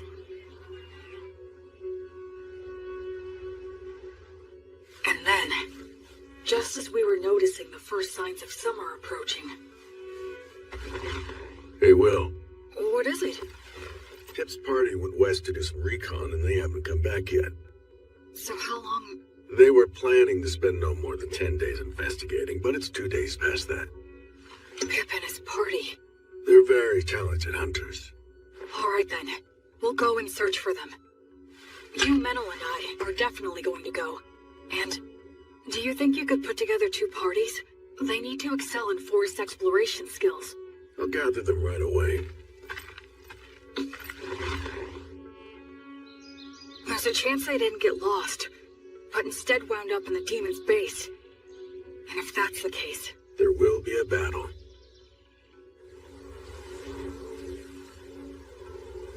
What do you think? Frankly, given the skills Pip and his buddies have, it's hard to believe that they could have just gotten lost. So you believe the demons were probably behind this then? I think there's a good chance of that.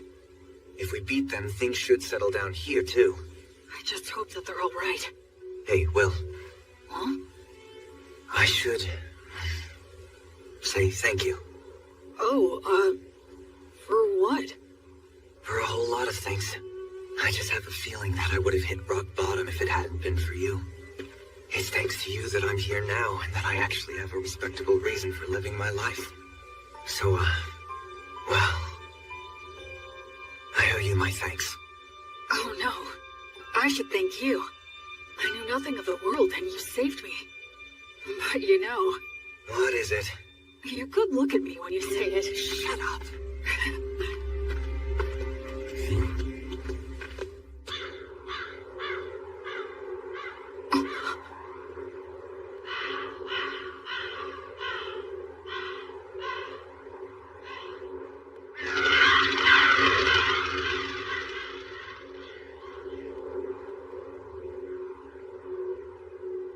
Hey. It's huge.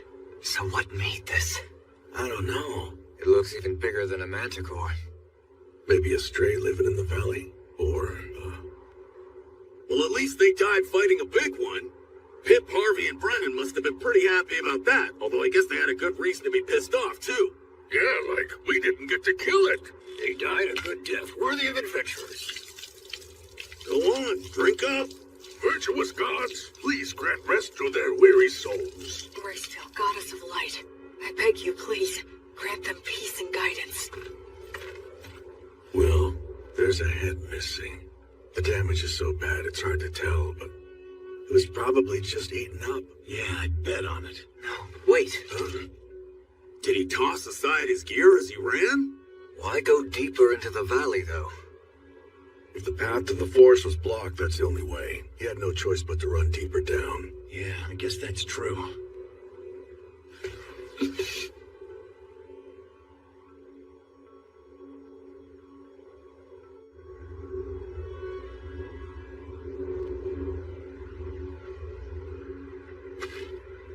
How strange. Yeah. Feels off. What do you mean? What's wrong? The footing here. It's very poor in this valley. Even if they fled, getting this far would be... It's a trap! Retreat!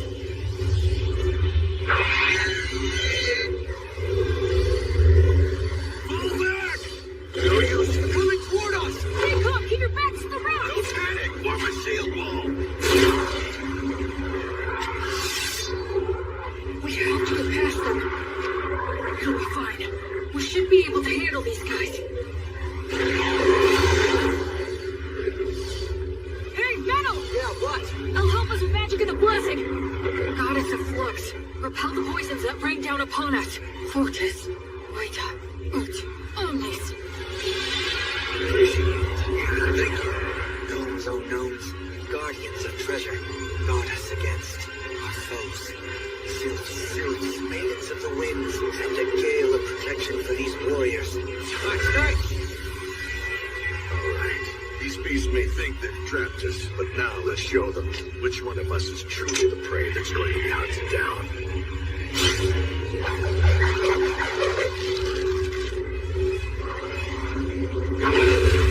Shoot now!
it!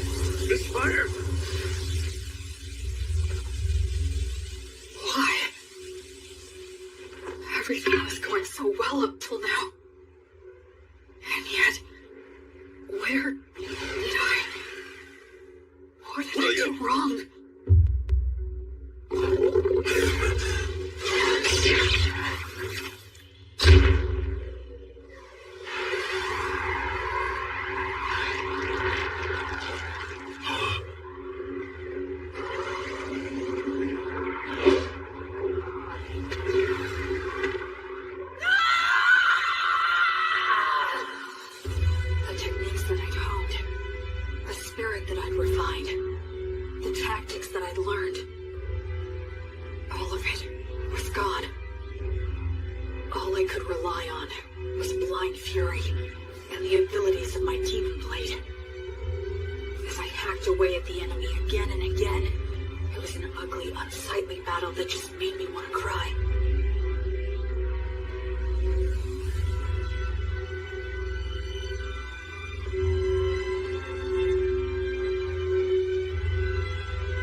So you're awake, huh? Where am I? A village not far from the valley. After that battle ended, we retreated, bearing you and Manaldor here upon our backs. The Chimera fled. I see. Where's Manal? He remains alive. Between the magic and protection you put on him before the fight, and Manaldor's own quick reaction, it seems your blessing came just in time. Thank goodness. Although he still hasn't woken up yet.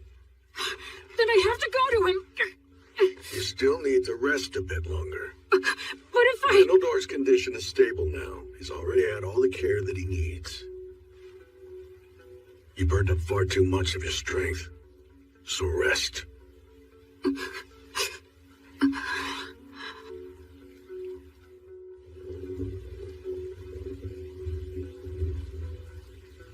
Where did I screw up?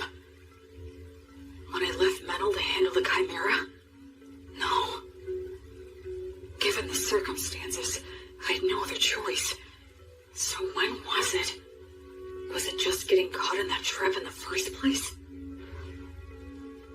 If I'd been more careful, and took the time to send out scouts in every direction, we wouldn't have wandered blindly into that valley.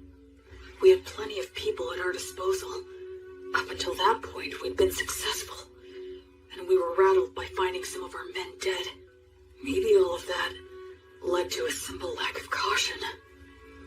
No, I think I'm missing something.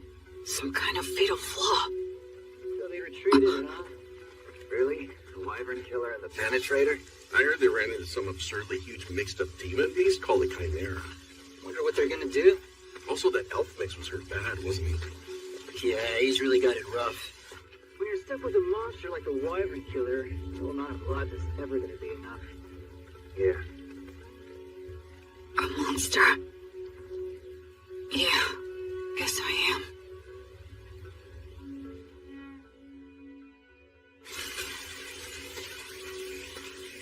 It wasn't my battle tactics that were wrong.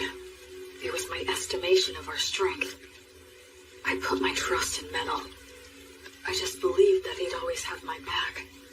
That he could keep any enemy in check for me, no matter what. I thought he could handle that much. But I ended up coming extremely close to getting Menel killed out there. I just decided on my own that he was my friend. And in my innocent naivete, without even thinking, I set him up to face dangers that he wasn't ready for. Hey, Will, over here! The Antonio. We got your message and rushed right over. And also, Anna will be coming and is due to arrive here with the priests later on. I see. Hey, Will, know what? We heard you saved Menel's life earlier. I can't believe it! You ran into a beast as impossibly tough as a chimera, but you still beat an insane number of magic beasts and even saved Menel's life! You really are absolutely incredible! I doubt that Menel and the others who have been stuck with me would agree with that opinion. Huh? I'm going to see him. But Will... Wait, Will, shouldn't you keep resting at least a bit longer? I'm fine. I'm very strong after all.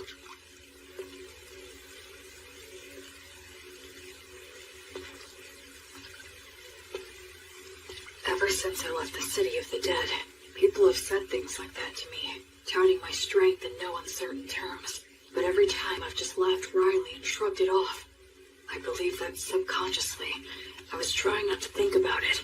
But the fact is, I can't avoid it anymore. Because in this world, my strength is simply far outside the norm.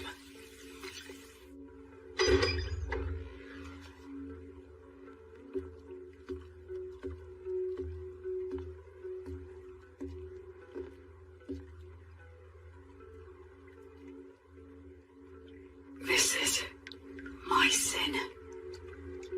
Menel, I'll fix you up right now. Gods, please take pity on Menel and heal him. I'm sorry, Menel. I just wanted a friend who could be my equal. I wanted what the three of them had. Comrades who had each other's backs, supported each other, and respected each other. But maybe I was just trying to force that on you without even realizing it. I didn't want to acknowledge just how strong I am. Because if I did that, if I set myself above everyone else, and had to admit that I was different, then I'm scared. I'm lonely. It hurts. I hate this. Oh, of course. It really is just as simple as that. I was afraid to be alone. I couldn't bear not having someone beside me. That's the reason why I tried to see the people I should have been protecting, the people I should have been saving, as my equals. I was averting my eyes from the truth, when really, I was just scared. And for that despicable reason, because of that, I almost got you killed. But I finally get it now. I just couldn't keep going on that way.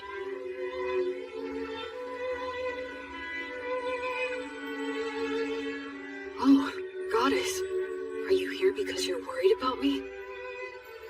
Up until this moment, I've been foolish, but it's fine now.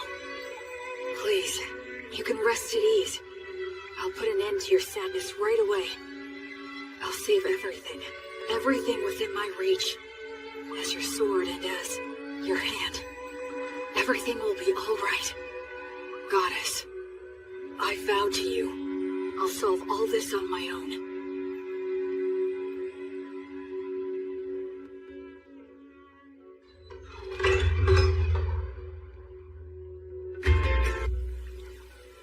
Where do you think you're going, huh?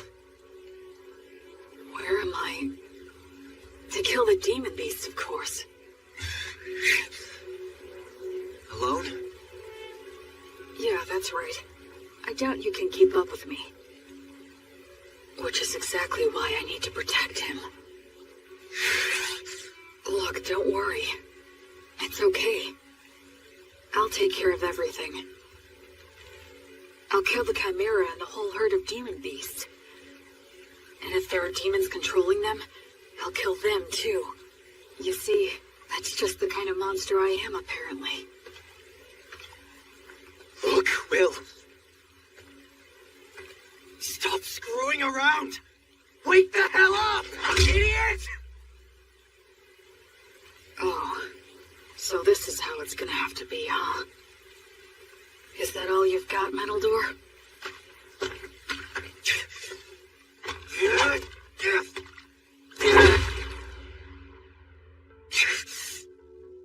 Damn it! I can't have him following me. Damn it!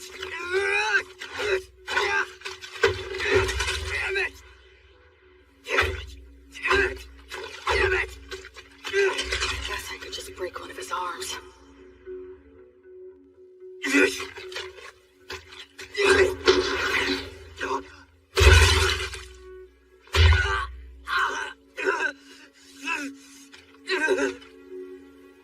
Just go and get someone to heal you. I'm not done. Oh, yeah? You're more resilient than I thought. What should I do now? Use words to make him stay here? No, I'll constrict his carotid so he loses consciousness. Gnomes, oh gnomes! Clench your fists! Use them to strike the enemy! Use this incantation. No! If I dodge it, the magic will hit metal!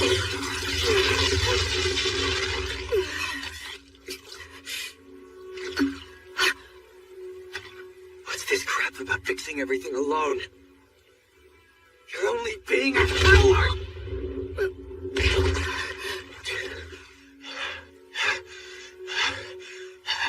Did you really have to go that far? Huh? We were only together because of pure chance.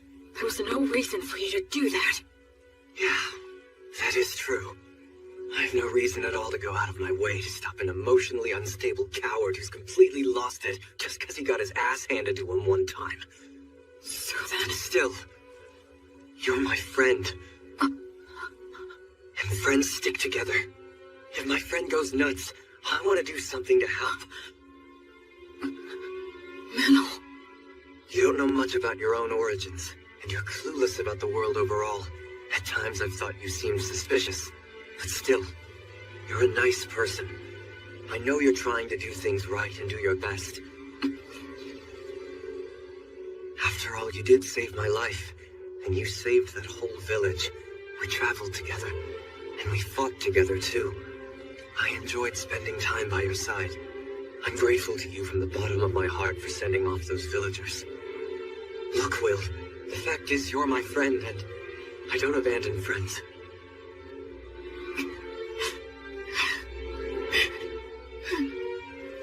Well, you still want to fight? I surrender. I know that I'm still weaker than you now, but just you wait.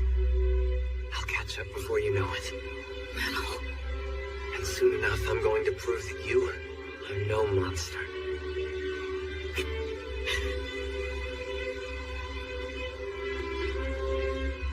Okay. I'll wait. I'll wait for you. You know what? You could be a real pain in the ass.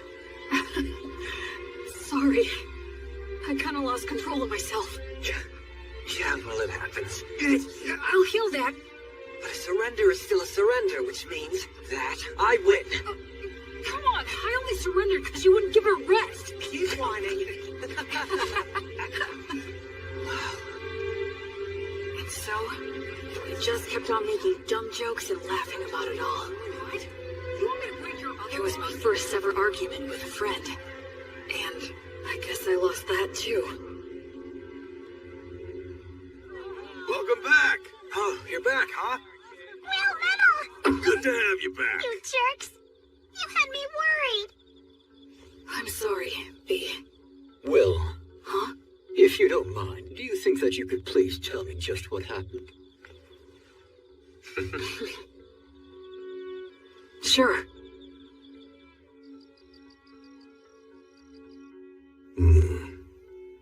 That's an illness of the strong. And the stronger that you are, the harder that it can hit you. Depending on the severity of the case, it can even kill you. I'm so sorry. I really didn't mean to make all of you worry. Anyway, I'm all right now.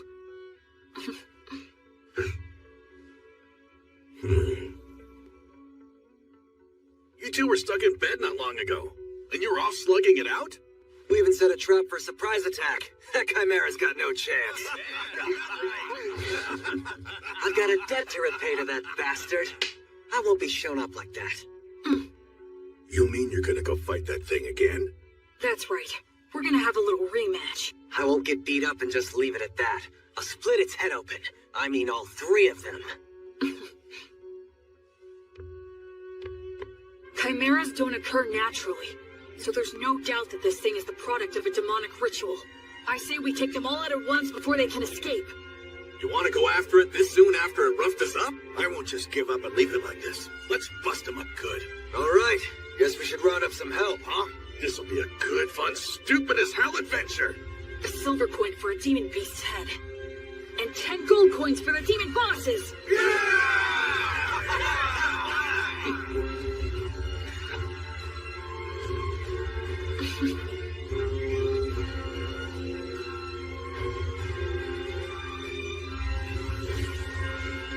After that, we spent a few days putting a force together, sent out several rounds of scouts, and made our preparations. We didn't arrange any special tricks. We decided just to get enough people together, make preparations beforehand, and face our enemy head on.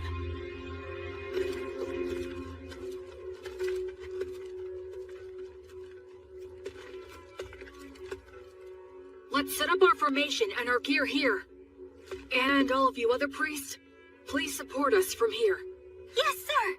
When we're all ready, we'll send our front line to the battle zone!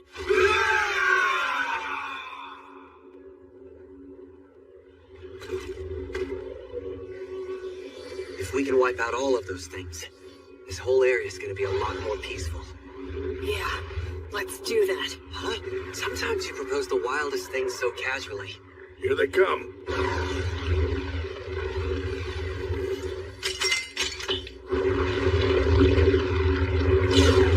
I've got your back. Thanks. I'm counting on you, Metal. I'll break you head on! By full flame of lightning, let us triumph! Burn bright! Blazes flames of courage! World send us a tailwind of good fortune! Virtuous gods, righteous protection! Shoot! Sachita Flavion!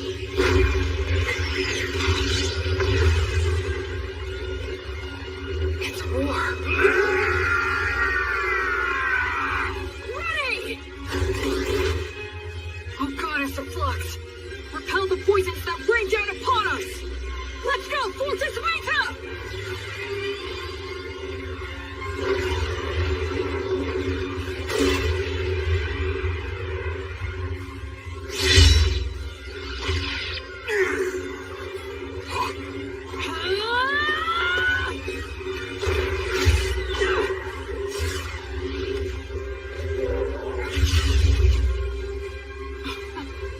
How could I ever think that I'd fix this all alone?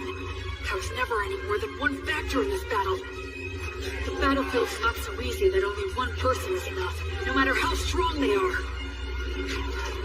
By the flame of Gracefield!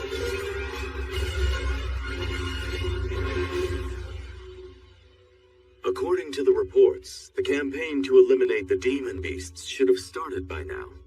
I wonder, will these great wyvern killers actually be able to succeed in a new heroic feat for the bards to sing about? The temple is practically bent over backward in our attempts to facilitate that novice boy. If he fails to succeed in this enterprise, he won't be worthy of our backing any longer. Oh, by the way, Bishop, I understand that you entrusted your daughter Anna and many other brilliant priests to the Paladin to support him on this endeavor, or so I've heard. Losing valuable talent to the philanthropic exploits of a novice has been causing nothing but trouble for me.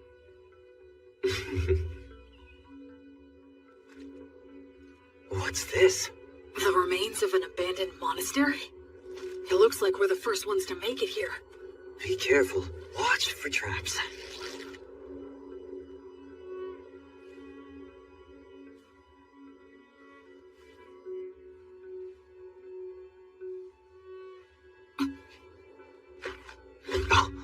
Omnia, Vanitas, Erasus.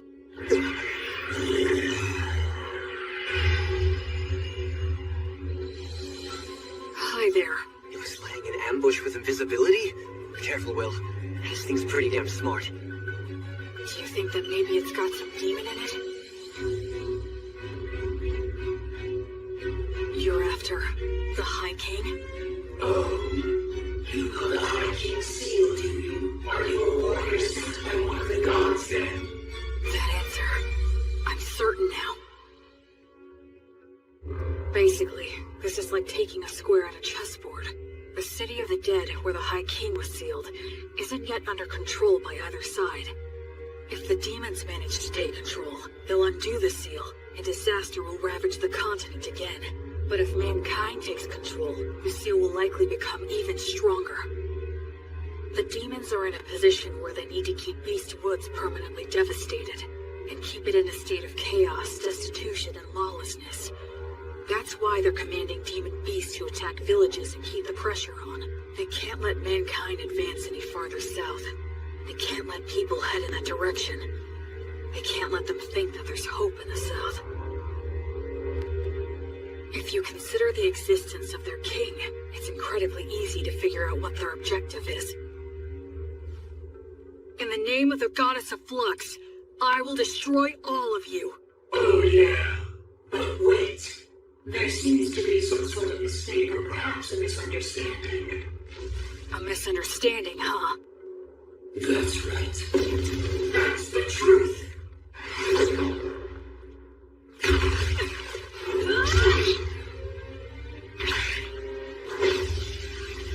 In their surprise attacks, demons like to stick to the classics, huh? Metal! On it! You don't! Sylph's made in the wind! Grayscale, grant us more protection! Don't stop it! Just divert it! Gnomes, oh gnomes, slip underfoot! Tighten, bind, and tie it down!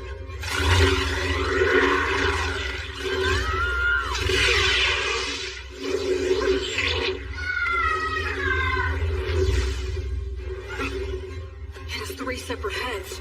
Each one reacts differently. They're bound to end up becoming confused. This demon beast is unnatural. It shouldn't exist. I don't need to score a clean victory in one strike. I just need to fight it the right way and win by being better. I don't need to use a flashy secret technique. I'll just use all 3 of their teachings and do what it takes to win. That's the fighting style that works best for me. Maidens of Wind! Bless this arrow with your kiss!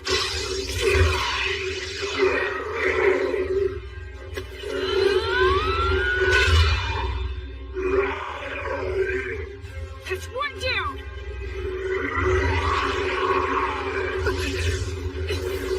You give me no choice. Although to test this dragon's power, I must use it. Dragon? This one too? Metal, step back and give me a little room. I'll strike it down now. I was raised on Mary's bread, and my arms bear Mater stigma, which means poisons don't work on me. I'm sure you'd like some glory of your own too, huh?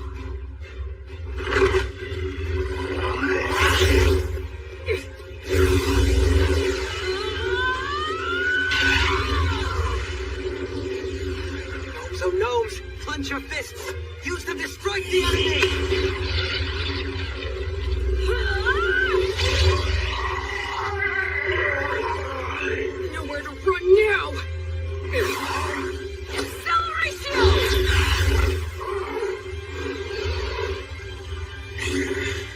Oh nose! Oh no! Slip underfoot! Find the grind and tie it down!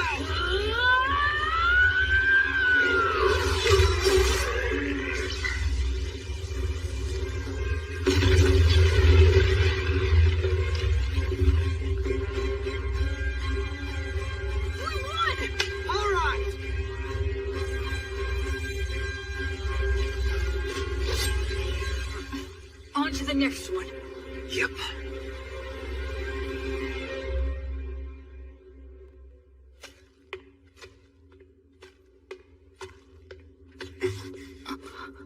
Took you long enough. Greystov. I'll be taking those 10 gold coins you promised. What? No way. He beat us to it? You're kidding. How'd you do it? Came from the side. Since you two guys were busy taking care of the Chimera for me, it was actually pretty easy. Well, that's Greystov the Penetrator for you. He's too good at getting ahead of people. You have to be if you want to get to the strongest opponents. Careful, there could be traps here.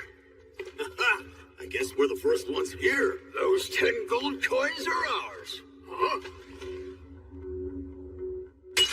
To our victory!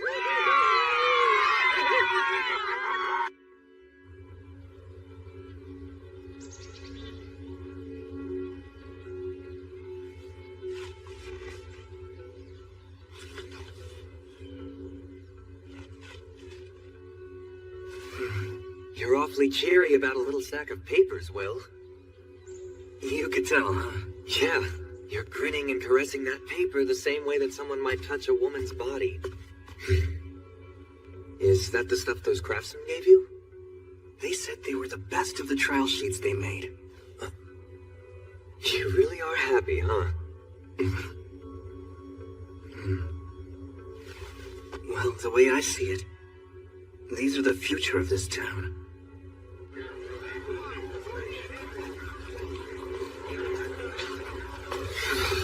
So cold. It's nearly the winter solstice. It's so busy here now. Yeah.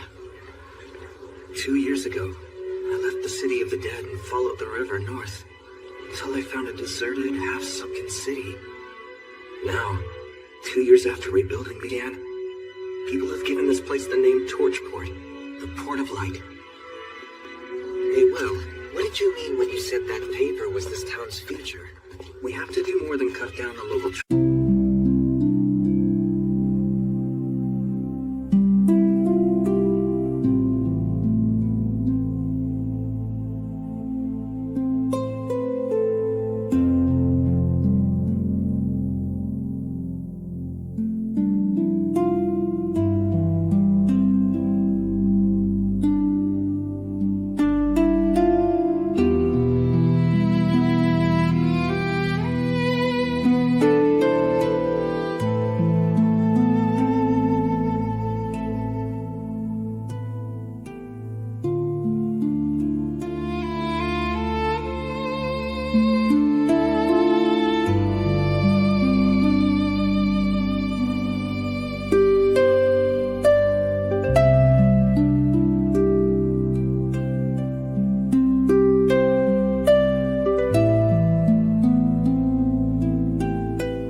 you.